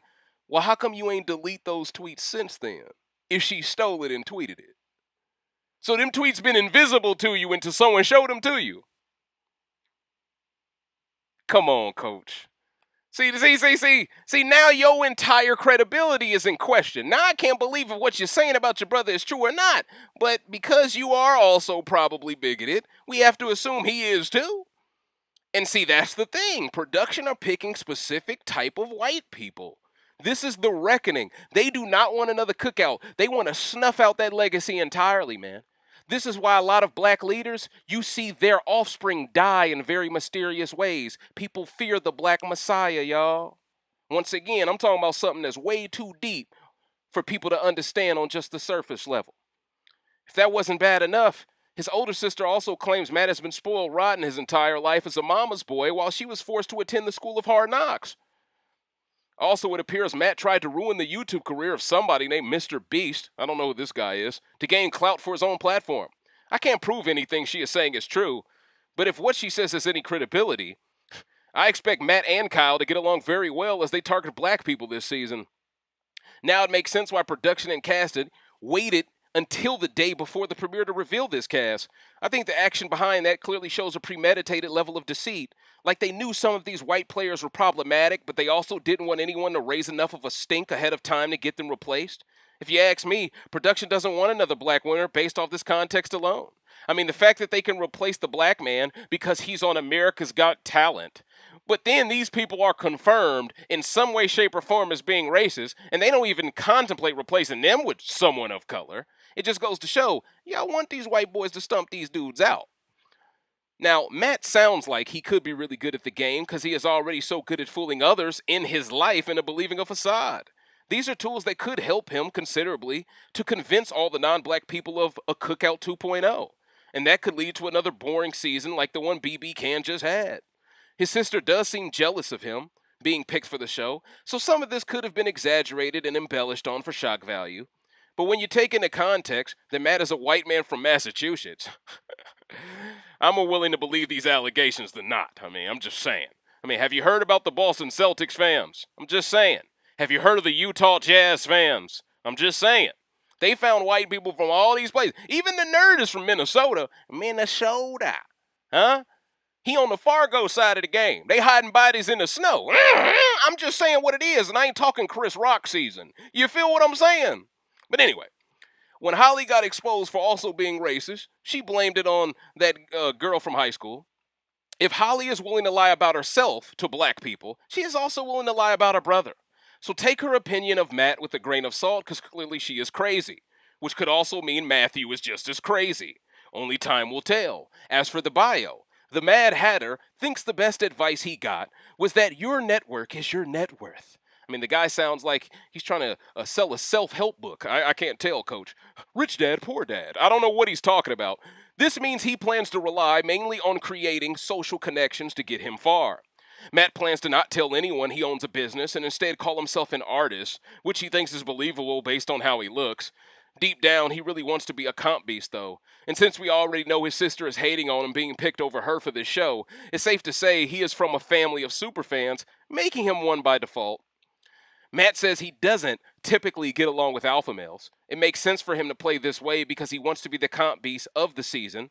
I see a lot of Christian in him from BB23, a guy who you don't expect to be as great at so many comps, but eventually he gets backdoored because he doesn't throw enough of them.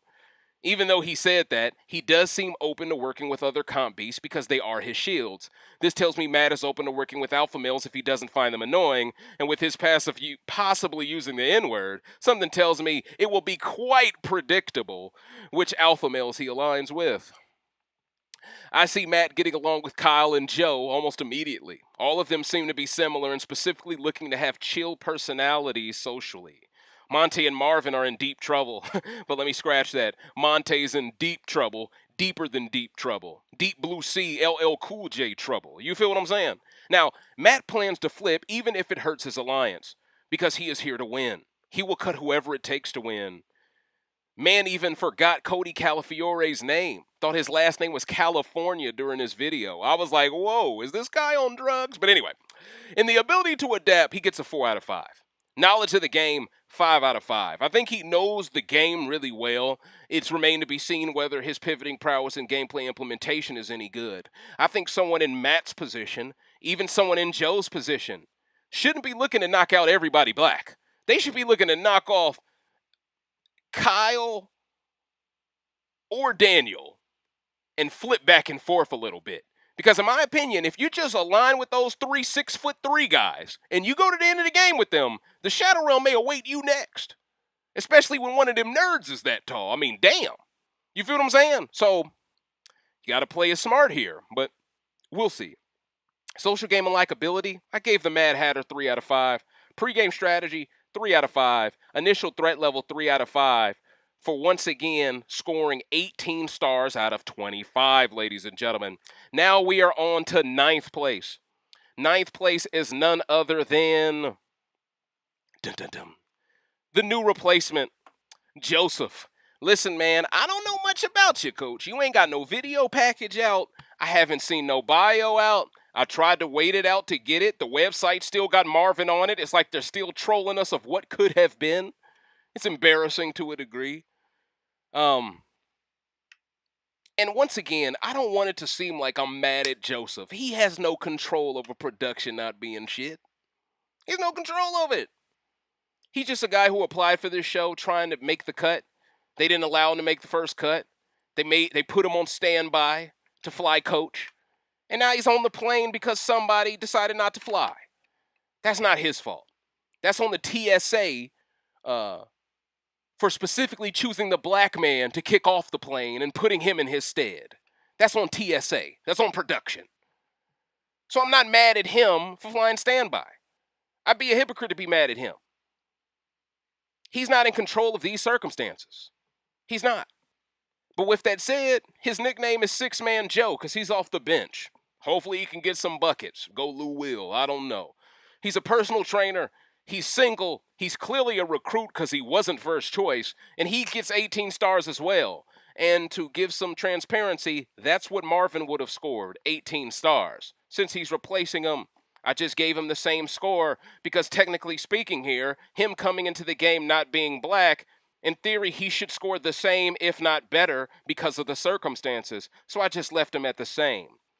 This last-second replacement, Joseph, is a mystery. He has no bio because he was an alternate. He has no videos for the same reason. But because he is a mystery, I basically placed him where I predict he will fall in the game. He will never be white enough to truly be included in their real alliances, but I could see him being used to take out a black player or two to try to work his way into the majority alliances, like DX tried to do, only to be backdoored later on. His game can go one or two ways. Either he aligns with black people, realizing these white men are overwhelmingly overpowered to even the playing field, or he just joins the white side, hoping they will eat themselves before taking him out. He's likely a recruit because he was an alternate. I don't see production keeping an Arab superfan that could be Kaser 2.0 with a six-pack on the bench. I just don't buy that. I think they would jump at that every time if he was a superfan. Don't believe it. Okay, that's what tells me he's a recruit. Because, in theory, they should want another Kaser as soon as possible. Kaser's a megastar from a Big Brother history standpoint. People love that man. We don't care about how he did in BB22. And he was telling Davon what it was finna be during BB22. She didn't want to listen. Bailey loved Janelle and Kaser. She was listening to him. Davon was jealous over the fact that Bailey had friends outside of her. I remember when she got into a fight with Bailey over that. You think you're better than me because you know these other people. You need to follow me and listen to me more because I know what's best for the two of us. As Davon led Bailey into a sinking ship in which Bailey got taken out before Davon. Then Davon was rewarded with AFP for ruining every black player's game because she won one fluke veto that black folks said Alyssa got lucky for winning, even though they acted like it was the greatest win ever when Davon won it. I'm just saying, all of this stuff is true. And because I remember all of it so well, you can't say I'm lying to you. It is what it is, all right? It is what it is. But yeah, so we're on this guy Joseph, and I kind of feel bad for him in this situation.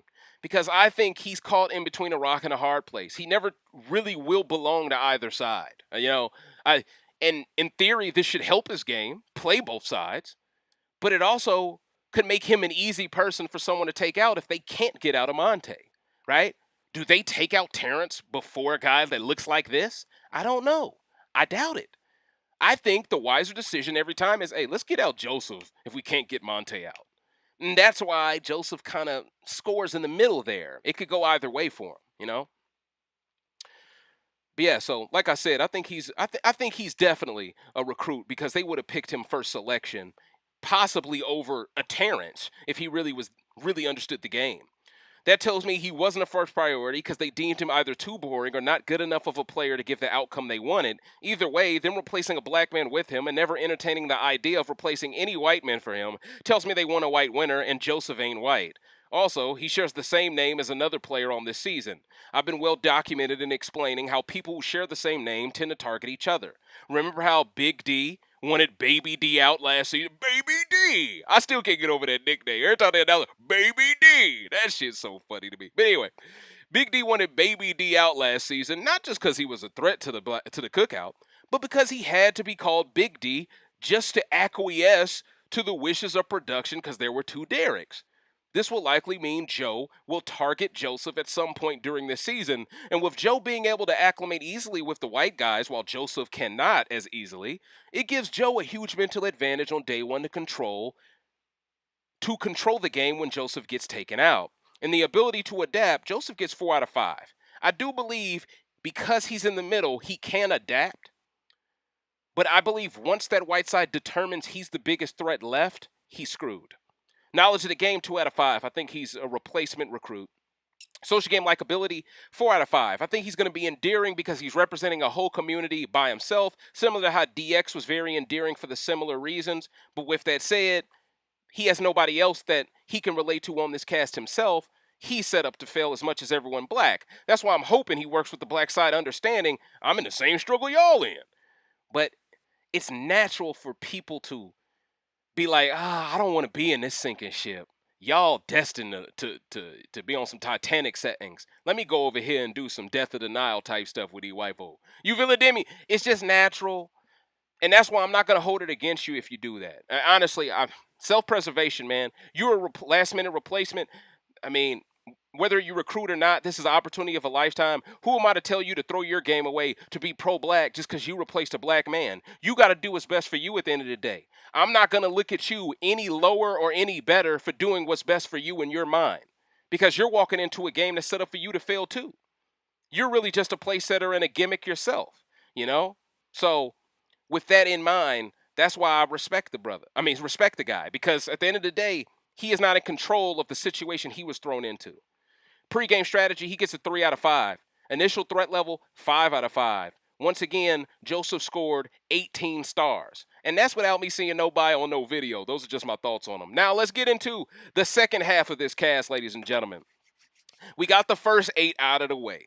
Now we can get into the 8 that I believe have the highest percentage chance of winning this game, okay?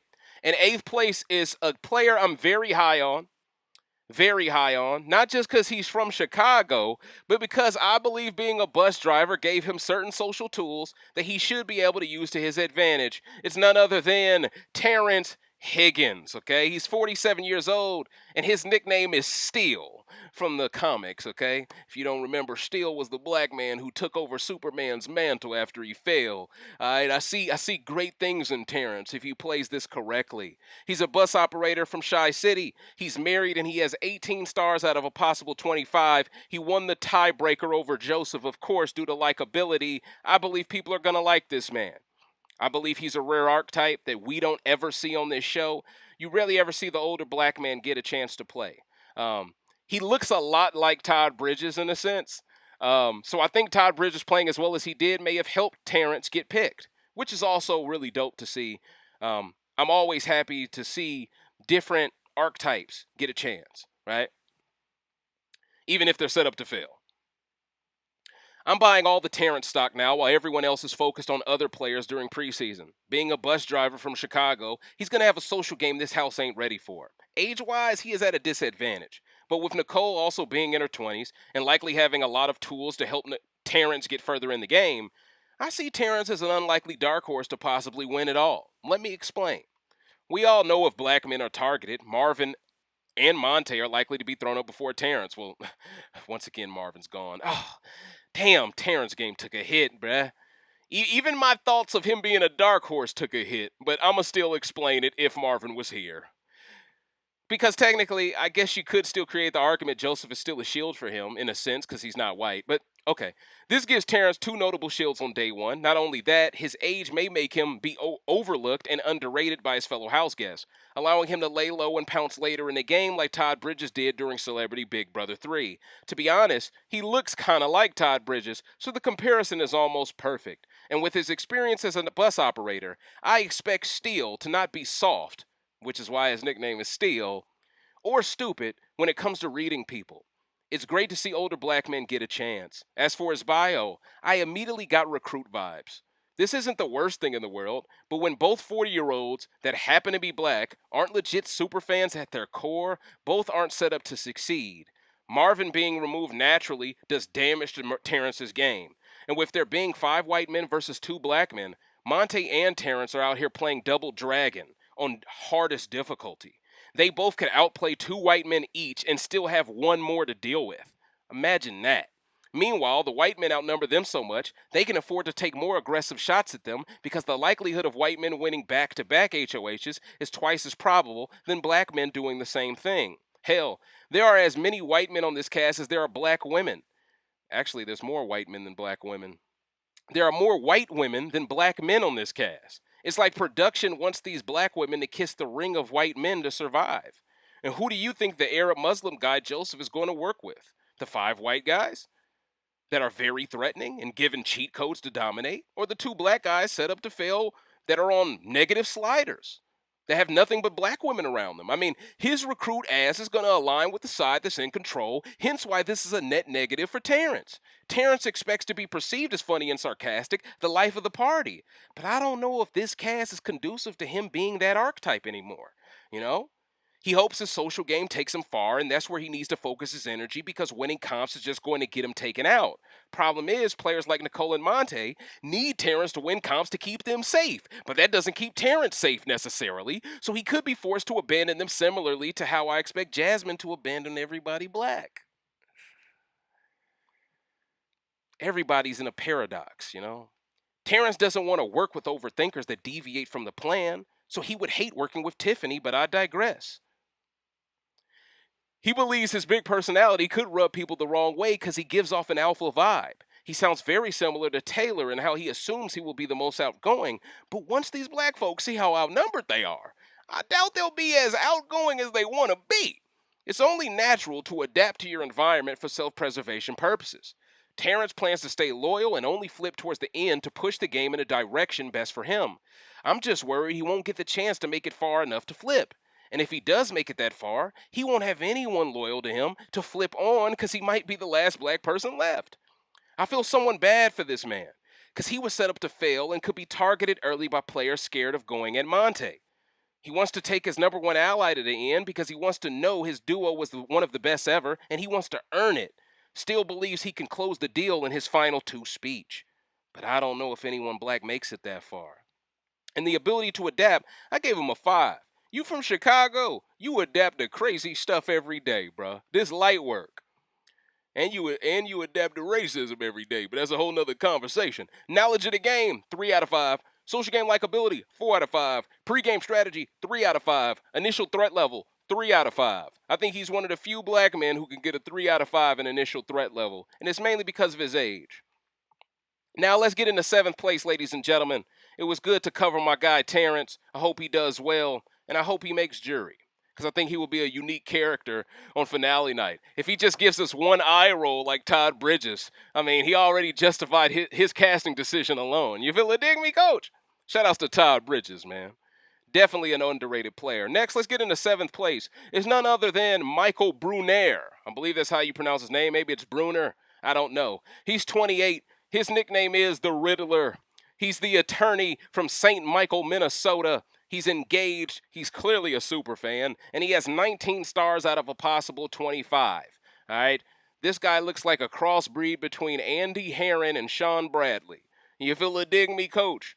Like, he looks like he will stop you from attacking the rim, and he will also do your ACT for you. All of the above. Now, Mike is coming into this game in a fantastic spot. He's tall, but a lot of white men are tall this season. He can blend in. Daniel is 6'3", Kyle is 6'3". Mike is 6'4", though. Now I'm getting suspicious if this was done on purpose because certain comps this season will benefit tall people. With all the tall players being white, I wouldn't be shocked at all if several comps gave those 3 an advantage. At every turn, it feels like the black players are against the 8 ball. Even the white nerd is as tall as Stephen Curry. It's like casting look to turn every white man into a Monstar from Space Jam. I mean, Michael doesn't want to work with people who just float and do what the house wants because those players are untrustworthy. Those players are loyal to whoever's in power from week to week, not their actual alliance. Michael believes Houseguests could dislike how intense he is to win games. If that's the case, you don't need to be near that chessboard, bruh. Leave it alone. If you're that competitive over winning simple games, don't play chess, don't play Jenga. Even if they got Connect 4, don't play it. Stay away, all right? I've seen Scotty try way too hard at chess and make him into a target. I've seen a lot of guys do that, all right?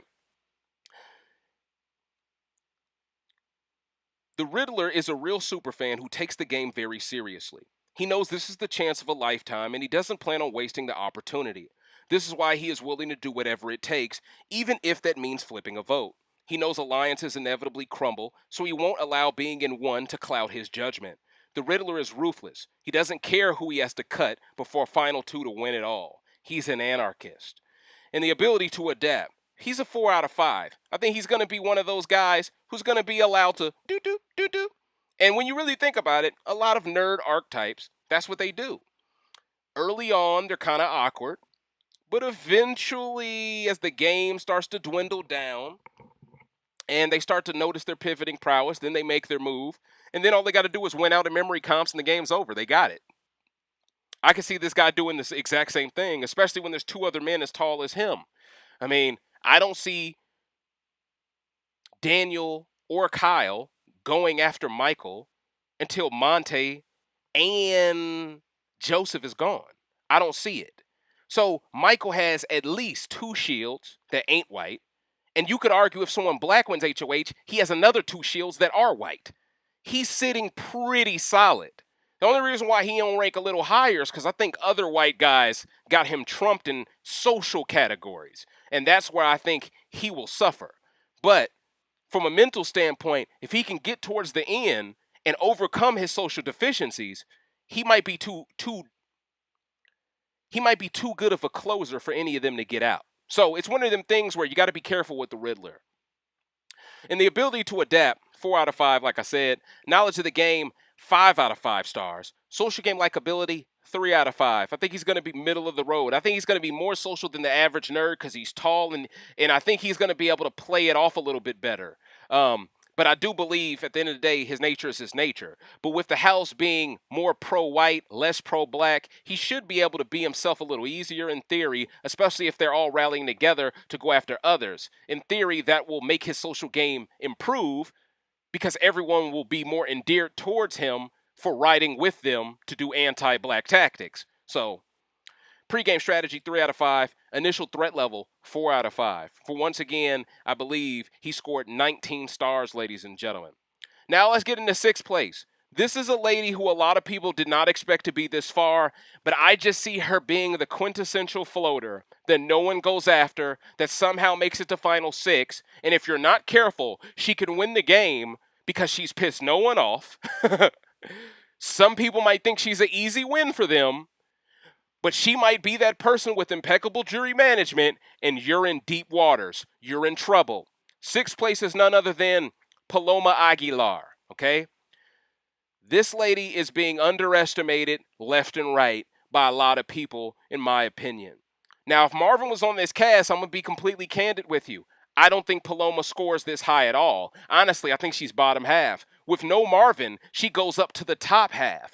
It's crazy how fluid my scoring system is. But I don't want to give away, I don't want to tell y'all how the sausage is made necessarily, but just understand it's very fluid, and it's based off of a lot of different things that play a role at once, okay? Her nickname is the White Tiger. She's 22 years old. She's an interior designer from San Marcos, California. She is single, and she's definitely a recruit with 19 stars who wins over Michael due to tiebreaker. I think she's going to be more likable. Paloma is sitting in a great spot, if you ask me, because all the black folks are enemies of the state. Shout out to Will Smith. So as long as Paloma lays low like her father told her to before the season, she should make jury fairly easily.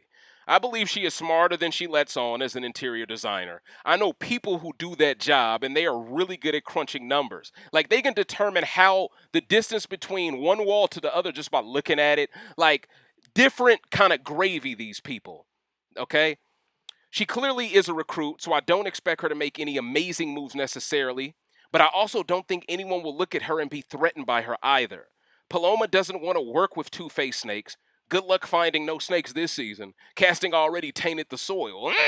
I'm just saying what it is. Exposed. But anyway, I digress. She believes people could dislike her simply because she doesn't show weakness or much emotion. I don't see this ever being a reason for someone to dislike her, especially since she's not a black woman. Because unless she does something very dumb, nobody is going to ever think about her before jury starts as a target, especially when cringy Indy is on this cast. That's at least one shield for Paloma right there. Now, I expect Paloma to play a standard floater recruit game because that's her best option. She may irritate a player like Michael who can't stand floaters, but I think a player like Brittany could also take Paloma under her wing and see her as an easy final two partner to beat.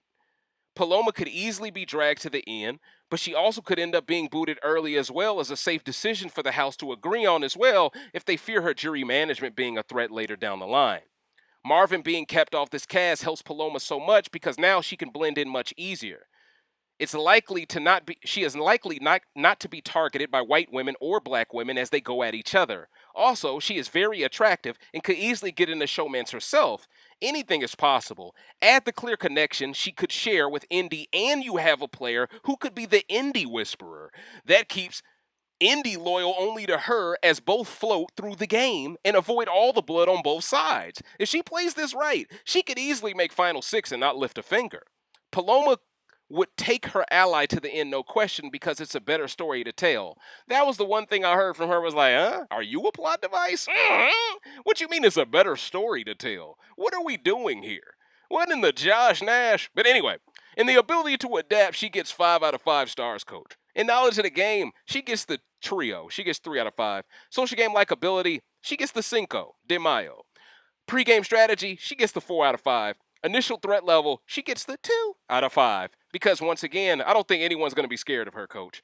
Now we're in the top 5, ladies and gentlemen. We're in these are the forbidden jitsu players, okay? These are the players I believe in the right circumstances can dog walk everyone on this cast. In the right circumstances. But unfortunately, the person in 5th place, she has to be 5th because of how set up she is to fail by there being no Marvin. If he was here, she could be top 3, but without him, she's unfortunately number 5. It's none other than Ameerah Jones. Damn. A lot of lost potential in no Marvin being here because I think Ameerah would have whooped this cast if she just had one more black man on it. I think she had that. I think she had it in her. The way she was talking in her bio, it was like, listen, I could feel the strength within oozing out of the page. I could feel the focus, not the ego, but the focus, right? The drive, the will to not say no, right? The will to overcome. Now she still has these qualities, and that's why she still is top 5. But that no Marvin being there, that's a hit. That's an extra shield. That's another week that could have pushed her forward that she's not going to have. And because of that, I don't know. I think she'll be lucky to be top 5, honestly. But I think she has top 5 talent on this cast, without a doubt. Now, her nickname is Cleopatra because she's Cleopatra Jones. Shout outs to David Banner, okay? She's gonna want the smoke this season. All right, but I think she's going to be have a little bit more guile than Taylor will have. And I think that's going to keep Ameerah around longer than Taylor. Now, you never know. The White Alliance might decide Ameerah got to go because she's a better player. You never know. We saw Bailey get taken out before Davon. Similar situation in theory. But with that said, Ameerah is a content designer. She's from Westminster, Maryland. She's single and she is a super fan with 19 stars who won by tiebreaker over the aforementioned. Now, first of all, Ameerah is easily the most attractive on this cast by a country mile, and I'm not trying to hear otherwise. Let's start off there. Secondly, her bio is full of answers with so much detail, telling me she is here to play and is a true superfan. She isn't here to make viral gifs and play like shit. Davon. She isn't here to act like the Make-A-Wish Foundation by handing a secret HOH to a white woman who didn't take a shower before eviction night either. Tiffany. She is here to win the game, and that's what I respect about her. She plans to be herself throughout the entire time in this house. If she feels the need to cry, she will. As long as she doesn't go overboard on us like Tiffany Russo by crying all the time, I say take the white girl crying technique and use it to help your game like Ozza did. It's only right that black players get to use cultural appropriation to their benefit after 2 decades of it being used against us. Huh? I'm all about reparations. You feel it, dig me? Now, Ameerah, a.k.a. Cleopatra Jones, plans to be authentic to herself from day one. Whether that means being nice or mean, she isn't capitulating for no one's approval. She isn't going to say how she feels all the time, so everyone knows she never tells lies. This is the Ozza strategy of being so honest that nobody views you as an immediate threat. Ameerah doesn't want any double dippers in her alliance. If she catches any one of you working with other people outside the group, the Shadow Realm awaits. You feel it, dig me? She wants loyal people on her side ready to go to the Infinity War. She ain't with none of that habitual line-stepping Todrick Josh stuff. She wants people who are on code. When asked if she would flip the vote for individual game or go with the house, she said she will always do what's best for a game if her vote makes a difference.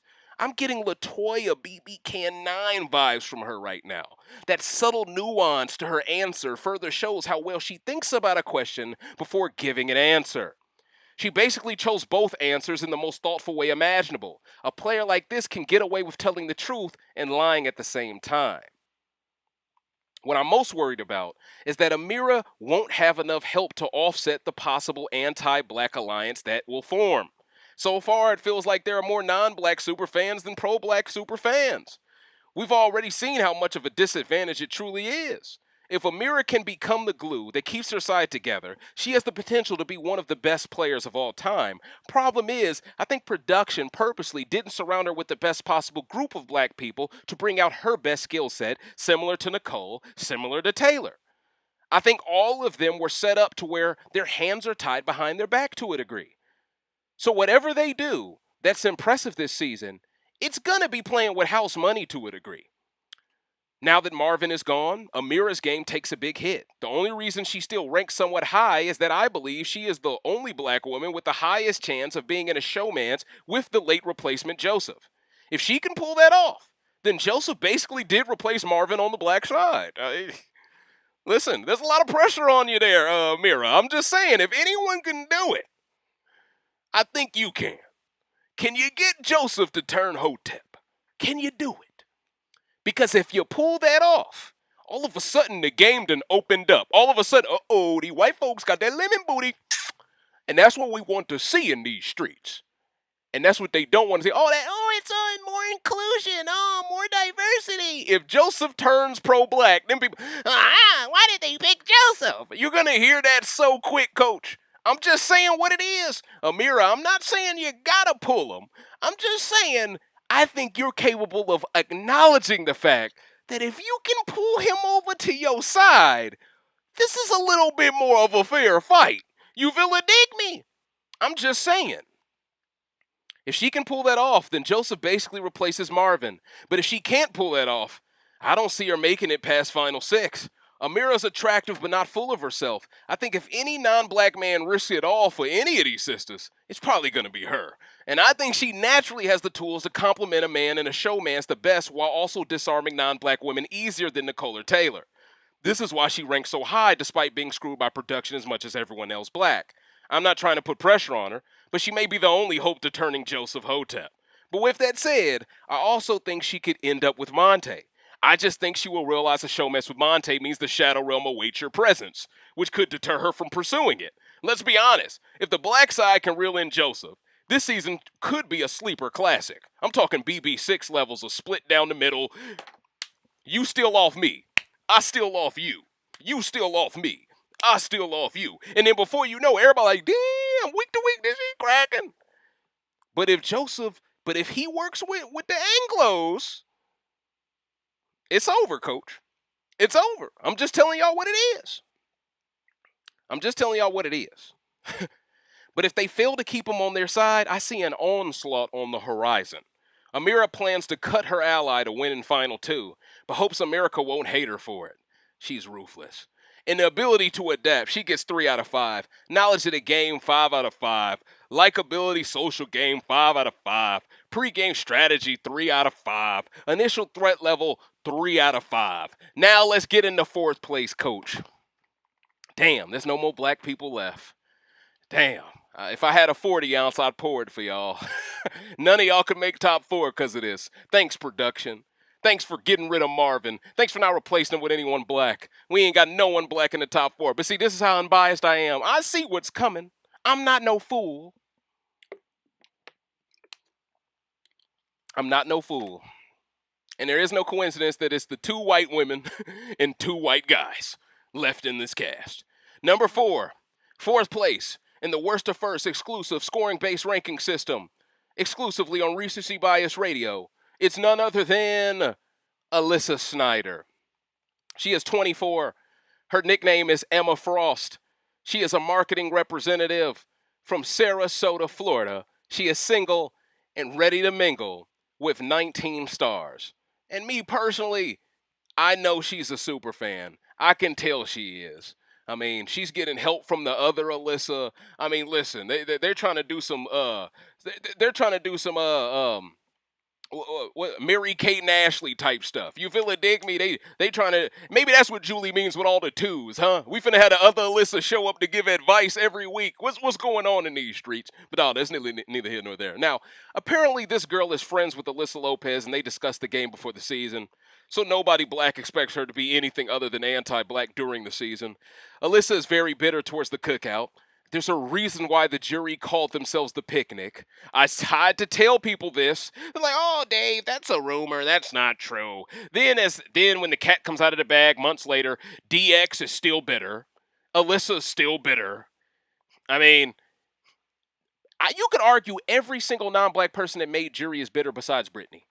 SB don't even talk about Big Brother no more. She's on her on her Comic-Con flow again. She not rocking with none of us no more. Shoot, I don't blame her, to be honest. You know, I still think she's an all-star, but that's neither here nor there. But yes, Alyssa's very bitter towards the cookout, so whatever advice she would have gave this woman clearly is going to be anti-black. Everybody that made jury besides Brittany appears to be bitter, so that tells me Alyssa told the new Alyssa to target black folks so she doesn't suffer a similar fate to the old Alyssa. Alyssa says the best advice she got before coming in the house was to just be herself. She says she will do that and hope for the best. Alyssa thinks she will be underestimated as a bubbly young girl and hopes to use that to her advantage. She has a problem with loud and obnoxious people. She also admitted to talking a lot, and that showed me a direct contradiction in her character. How does she dislike loud people if she is loud by being too talkative? I'm getting Stephanie BB Can vibes from her. Alyssa also says she plans to vote with the House over forcing a flip, which makes sense because if I was in her position, I would always go with the House too, because the House is white folks. It's so easy for white folks to say, I'm gonna go with the House. I'm gonna go with the House. What else they gonna do? The House is them. Yeah. Based on her answers, I can tell she is a real super fan of the game. The jury is just still out on whether or not she is the same loud and obnoxious person she can't stand. One red flag is in how short her answers were.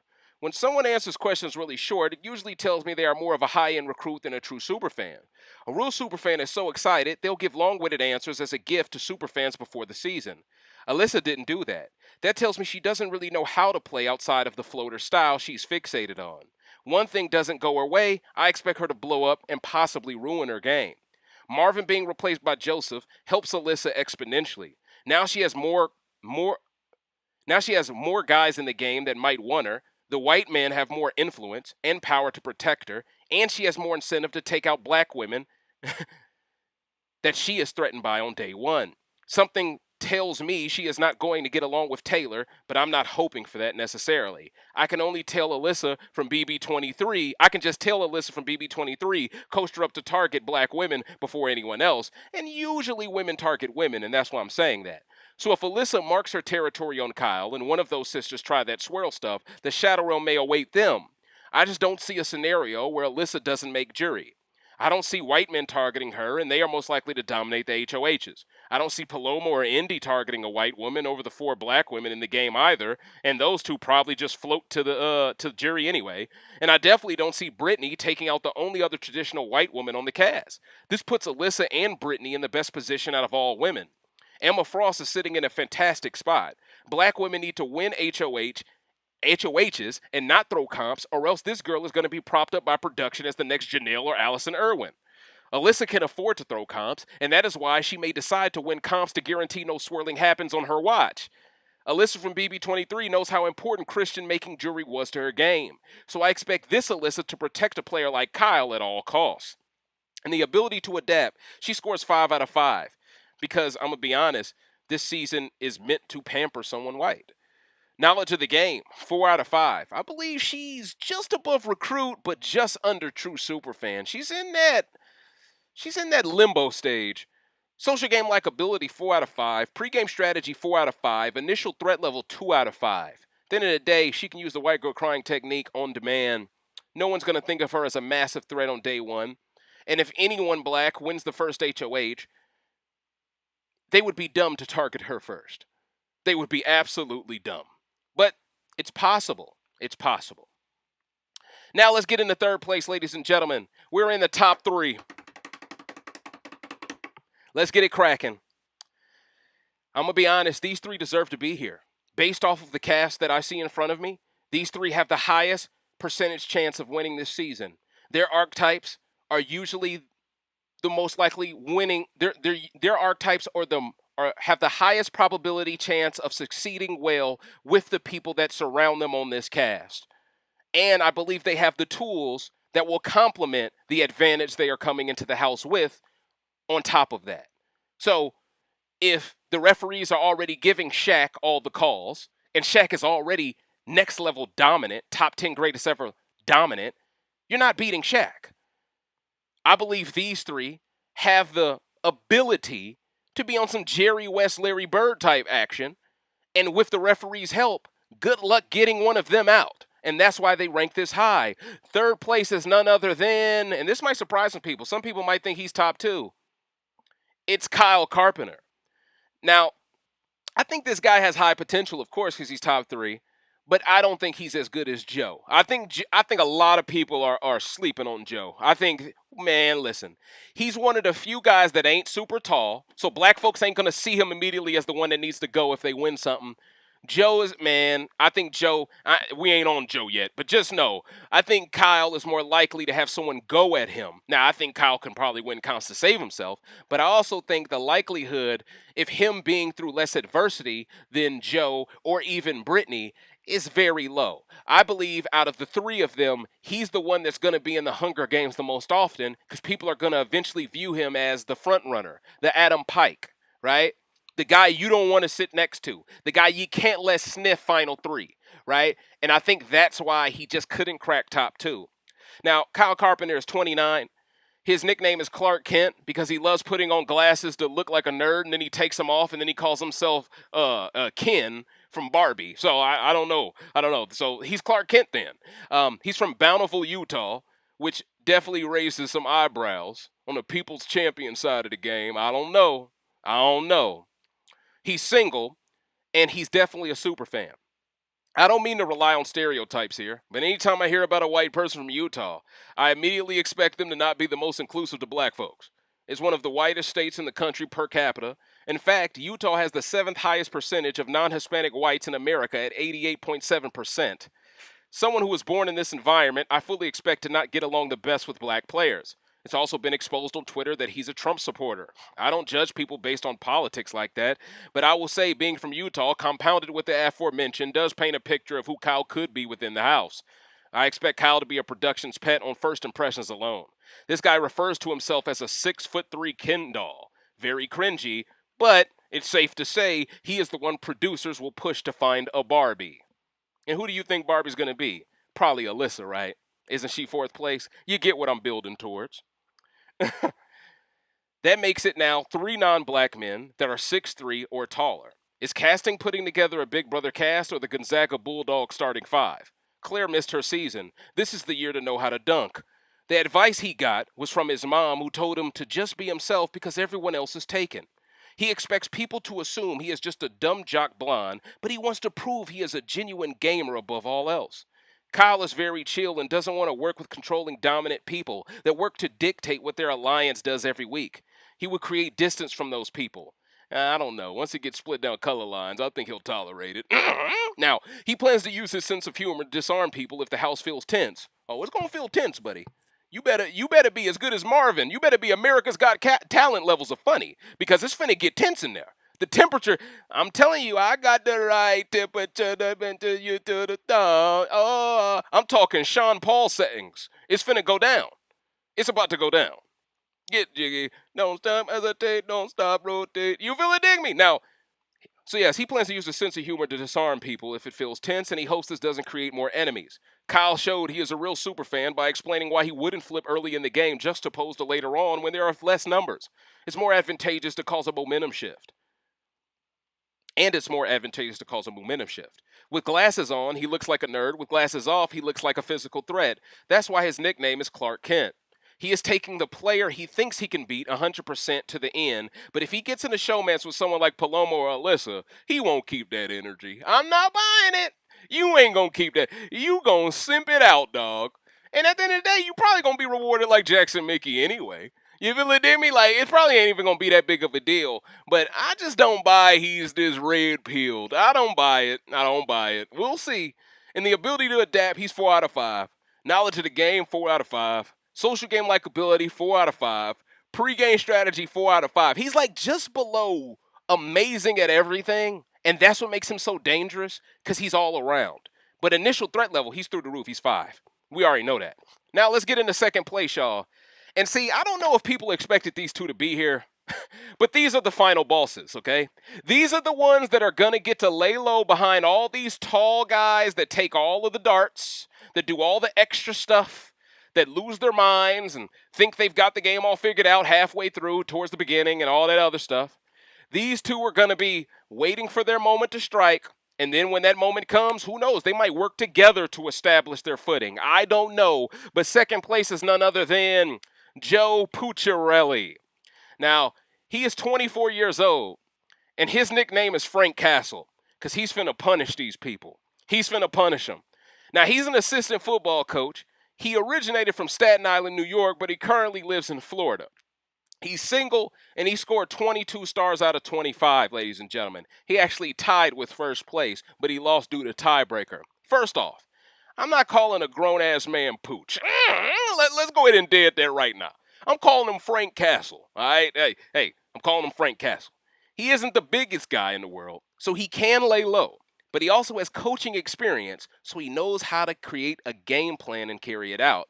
Secondly, this guy is dangerous. He's from Staten Island, which is one of the most segregated boroughs in New York. That concerns me because Christy Murphy from BB21 was very anti-black. And where was she from? I'll rest my case. Either there is something in the water out there or they just breed racists. Now, Joe currently lives in Florida, but the Staten Island within never leaves you, all right? So when you add the context on top of him being a clear Italian superfan, I see him being very dangerous in this game. He isn't Brent from BB23, who was a glorified recruit perpetrating as a fan. This guy has real tools to cause damage out here. And you got to remember, Dan Giesling was a football coach, right? When asked about the advice he received before heading into the house, Frank Castle was told to simply show he's a trustworthy person early on to establish footing. It also appears his entire family are Big Brother fans, so he could have Cody Calafiore upside. Or as Matt would say, Cody California. California, here we come. Now, Joe is concerned with being stereotyped as a Guido cliche.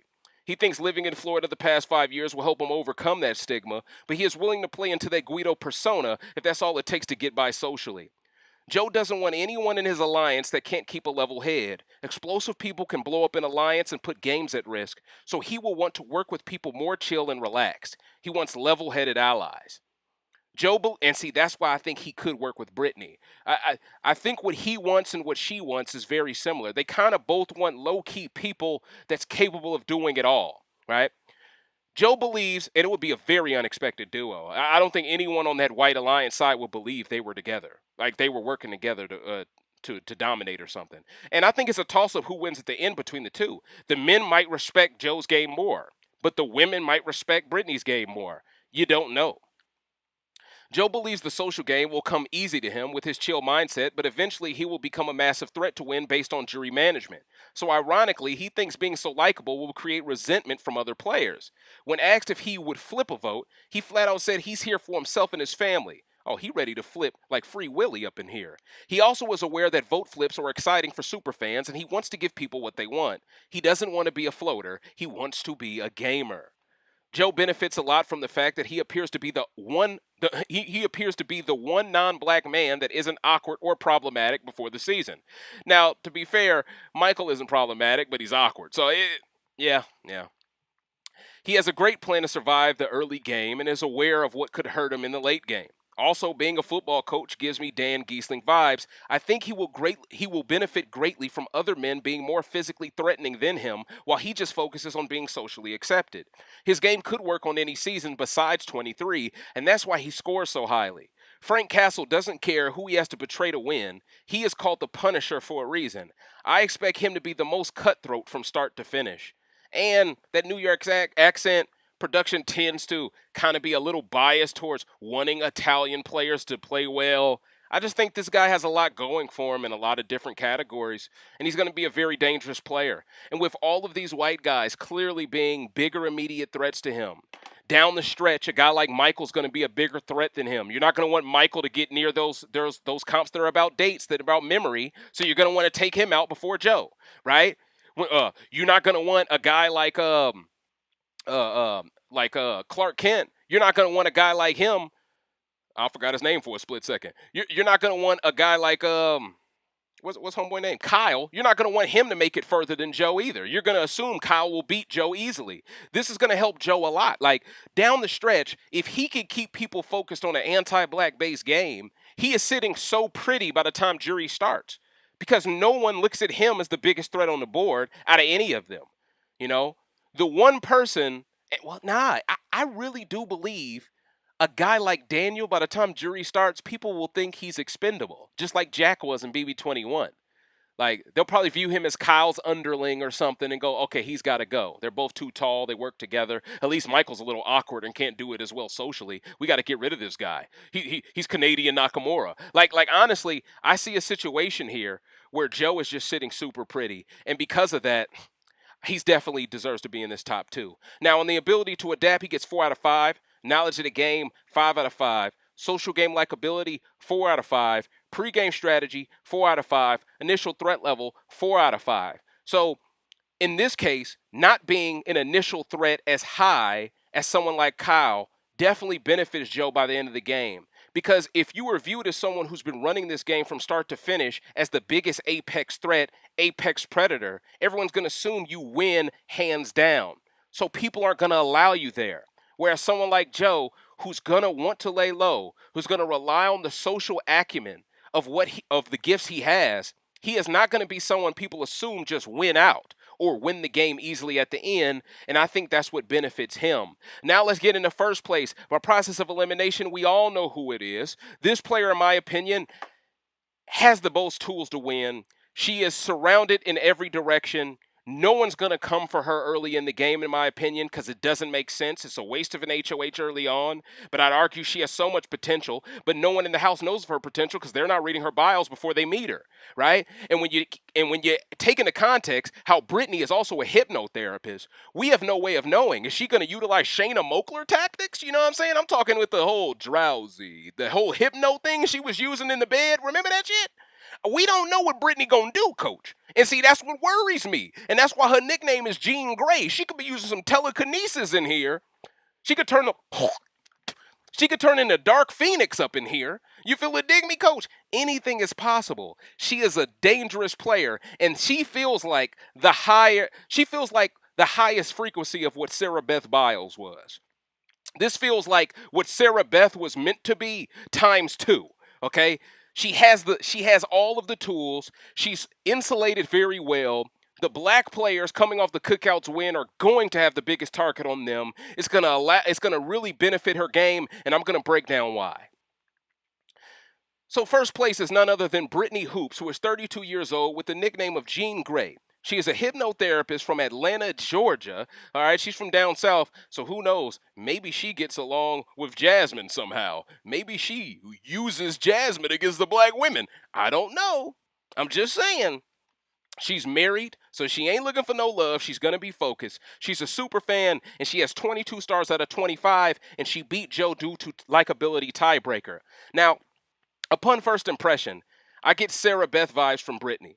Her hypnotherapist occupation gives me Shayna Moakler vibes as well. One has to wonder if Brittany could become a dangerous player by using her skills to her advantage to extract information or not. We've seen tons of players in the past be given massages. Last season, Whitney tried to lather Xavier's whole body up with lotion to stay in the house, boy. She tried to turn him on something serious, didn't she? Hey, I'm just saying what y'all thinking, bruh. She pulled out all the stops and X still said no. I prefer being ashy, bitch.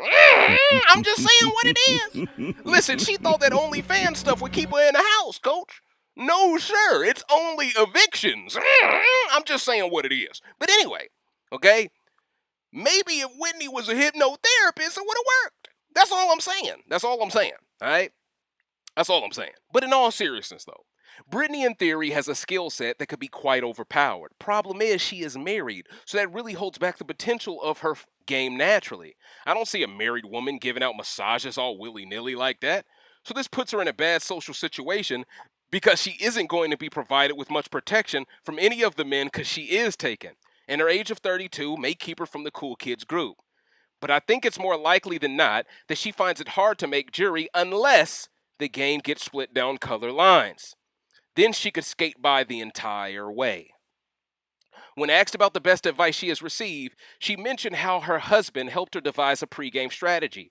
This tells me she is coming to this game well prepared. She has wrote over 40 pages of different forms of gameplay implementations. She sounds like she is as prepared as I would be for this game. I'm impressed. How can I not reward her with first place? Come on, y'all. I'm consistent. And she banks on those 40 pages of source material, making her as adaptable as humanly possible. She plans to lie and tell the house she's a toy testing researcher. This reminds me of Sarah Beth calling herself a voice actress to hide how smart she was. Brittany plans to lower her threat level by making everyone assume she is just this cute, harmless woman that loves children. She is also a competitive belly dancer, telling me she has the stamina to shock people in endurance comps if she has to pull the rabbit out the hat. Remember how Brittany was in really good shape even though she didn't really look it? I think this Brittany is a lot similar to her. She don't look like she's in the best shape, but if she's a competitive belly dancer, oh man, you know she has a strong core that's deceiving. Okay? And someone like that, back against the wall, endurance comp, she's not coming off that wall. She ain't. Shoot, she might hypnotize herself to never quit. You never know, man. Hey, players like this, you got to be worried about. She's a ringer, coach. She's a ringer. Now, when asked which player she wants to work with, she broke down the game into a hierarchy of the smart and the strong. Anyone who is both smart and strong, she wants to target. I like this chick. Whoa, she talking that hot shit. She wants to take out those folks, then take out all the smart people so she can win out towards the end in the memory comps. And she says whoever is left after all of that, she will make her alliance members and take who she can beat to final two. Amazing strategy here. Probably the best pregame strategy I've heard all season. I'm being honest. Brittany did admit she is very talkative, similar to Alyssa. She likes to have deep, meaningful conversations. She wants to figure out who isn't much of a talker around her, and that will tell her who doesn't trust her. When asked if she would flip or go with a house, she said it's based on the temperature of the house, but she plans to position herself so well that whatever is best for her ends up being what's best for everyone else. This sounds like someone who's gonna win. Especially if black folks are in the Hunger Games. Oh, she's gonna put her ducks in a row. She's gonna put them all in a row. And while all these white guys think they're so great for taking out these black men, she's gonna be like, keep making your threat bigger. And Joe gonna be in the cut like, keep making your threat bigger. You feel me? Even Michael to a degree. Make your threat bigger. I wouldn't be surprised if all three of them gang up on Kyle and Daniel. Canadian Shinsuke. I wouldn't be shocked. Brittany wants to play a high-octane game where she flips when she sees fit. She hopes to find like-minded people who share the same perspective on the game to help her reach the end, but not at the expense of her own social game. She will take the weakest player possible to Final Two and secure the dub, as expected of the Phoenix. In the ability to adapt, she's a 5 out of 5. Knowledge of the game, 5 out of 5. Social game likability, 4 out of 5. Pre-game strategy, 5 out of 5. Initial threat level, 3 out of 5. And that was my ranking. But see, I'm not done yet because I feel like I owe it to this brother Marvin to give you all what I would have ranked him as if he was on this cast. All right? I'm going to give this brother the attention he deserves because it's truly a shame he isn't on this cast. But I wish you the best on America's Got Talent. And I hope you go Bernie Mac on their ass, coach. Kill it, all right? Now, Marvin Achi is 28 years old. His nickname would have been T'Challa because he would have brought Wakanda forever to the Big Brother house. Man, I had so many lines ready. He's a chemical processing engineer. He's from River State, Nigeria, but he currently resides in H-Town, Houston, Texas. He was single, and he had 18 stars out of 25, but I did believe he was truly a recruit, and he was replaced by a recruit in Joseph. A rare selection of a player born outside of the States. He appears to be very intelligent as an engineer on top of his clear physical strength. This might make him an easy early target. I'm concerned, especially when we got white guys from Massachusetts and Utah on this season that appear to be anti-black in Matthew and Kyle.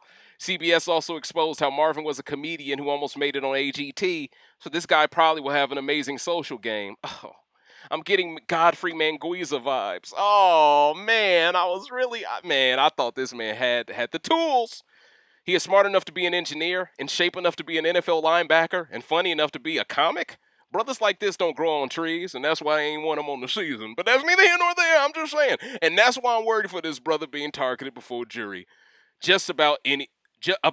Over just about anyone else black. He cannot afford to throw competitions. Black women found out Marvin followed Candace Owens, so now they think he's not on code. I fully expect that brother to get bashed often this season anytime he does something they don't approve of. Feel like everybody is getting destroyed one day before the show premieres. A family friend said Marvin isn't a true Trump supporter, but nobody cares once they see he's following someone linked to conservatism. This is the double-edged sword of politics permeating into cast assessments. Sure, it hurts Kyle before we get to know him, but I'd argue it hurts Marvin even more. And that's another thing that really sucks. People are celebrating what happened to this brother when we needed him. Now you see why we waited so long. Now you see why production waited so long before revealing this cast. They gave women the advantage this season, and some women are still mad about them not picking good enough men. From production's point of view, they have to be confused because they thought this is what the feminists wanted. Less men with a chance to win and more women with a chance to win. But as you can see, even that isn't good enough in some circles. As for Marvin's bio, he seems very grounded, and that's to be expected of an engineer. He promised his mother he wouldn't compromise his integrity to win this game, and I can respect that in him. Marvin is aware that with the amount of muscle he has, he will be expected to be cocky. So he was looking forward to showing people who the real T'Challa was. Damn. I can tell he is a high-end recruit 100% because he didn't give good enough or long enough answers. He has over 500,000 followers on Instagram, so he likely was chosen for his influence, not his game knowledge. That worries me because he may not know the trap he is walking into after Professor Xavier's masterclass. Marvin doesn't want to work with dumb people. He wants to surround himself with intelligent players that stick to the plan. He would have been on code. When asked what players may dislike about him, all he said was his physical appearance. And he showed awareness by saying he could be targeted early as a result of it. Hopefully this means he won't throw any comps because Monte will need Marvin to turn that BB house into Wakanda forever. That's tough. That's tough. Marvin did say he is willing to flip at any moment, even if it means flipping on his alliance. That worried me, but hey, this confused me because I thought he wanted allies who stuck to the plan. Now I'm worried he could have been Nigerian Faisal. But I digress. So, ladies and gentlemen, he ranked 3 out of 5 in the ability to adapt, 3 out of 5 in knowledge of the game, 4 out of 5 in social game likability, 3 out of 5 in pregame strategy, and 5 out of 5 in initial threat level. That 5 out of 5 in initial threat level was very key because it would have helped other players with big initial threat levels blend in that much easier. I'd argue him walking into that house with that 5-star helps other people's stars go down 1 star, or at least a half a star, because he's a shield for them. Now with him not around, they're all sitting ducks, and someone has to be targeted first. And then Monte doesn't win the first HOH of the season. I'm concerned he could be the first boot of the season, and that would be terrible for this show. But it's what we have to come to expect from this show. I tried to tell you all, we all should have took in Xavier's win and celebrated it as a community. People chose to jump into this little subsection of echo chambers to be mad about it. People chose to jump into this little subsection to be pissed off about certain comments X made in the past, Big D made in the past. But what I want you all to take heed of with this rant is the fact that when we are divided, it only helps the people who are against us all conquer. And when we fall into these traps of playing these feminist games, understand feminism will never benefit black women like they think it will. Okay? It never will. Okay? When it's convenient, they use you all to get rights, to get trinkets, to get resources. But the majority of those resources don't go to black women. They go to white women.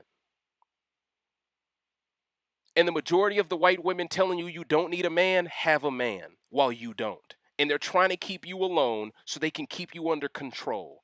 It is a manipulation tactic. And women, specifically sisters, have to break free of this.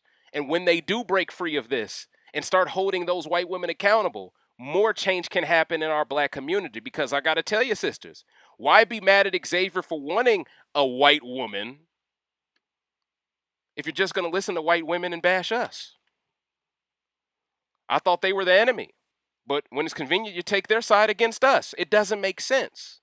I just asked for some consistency, and I hope you all have enjoyed this worst to first, because it was deeper than just the cast assessment itself. People needed to be held accountable. From production, Fly on the Wall, Endemol, all of the constituents, all of the subsidiaries, all the sponsors, everyone should be ashamed of themselves. For a black man to not make it on this cast and for you to not have a black man in the tuck ready to replace him with is unacceptable. It's unacceptable.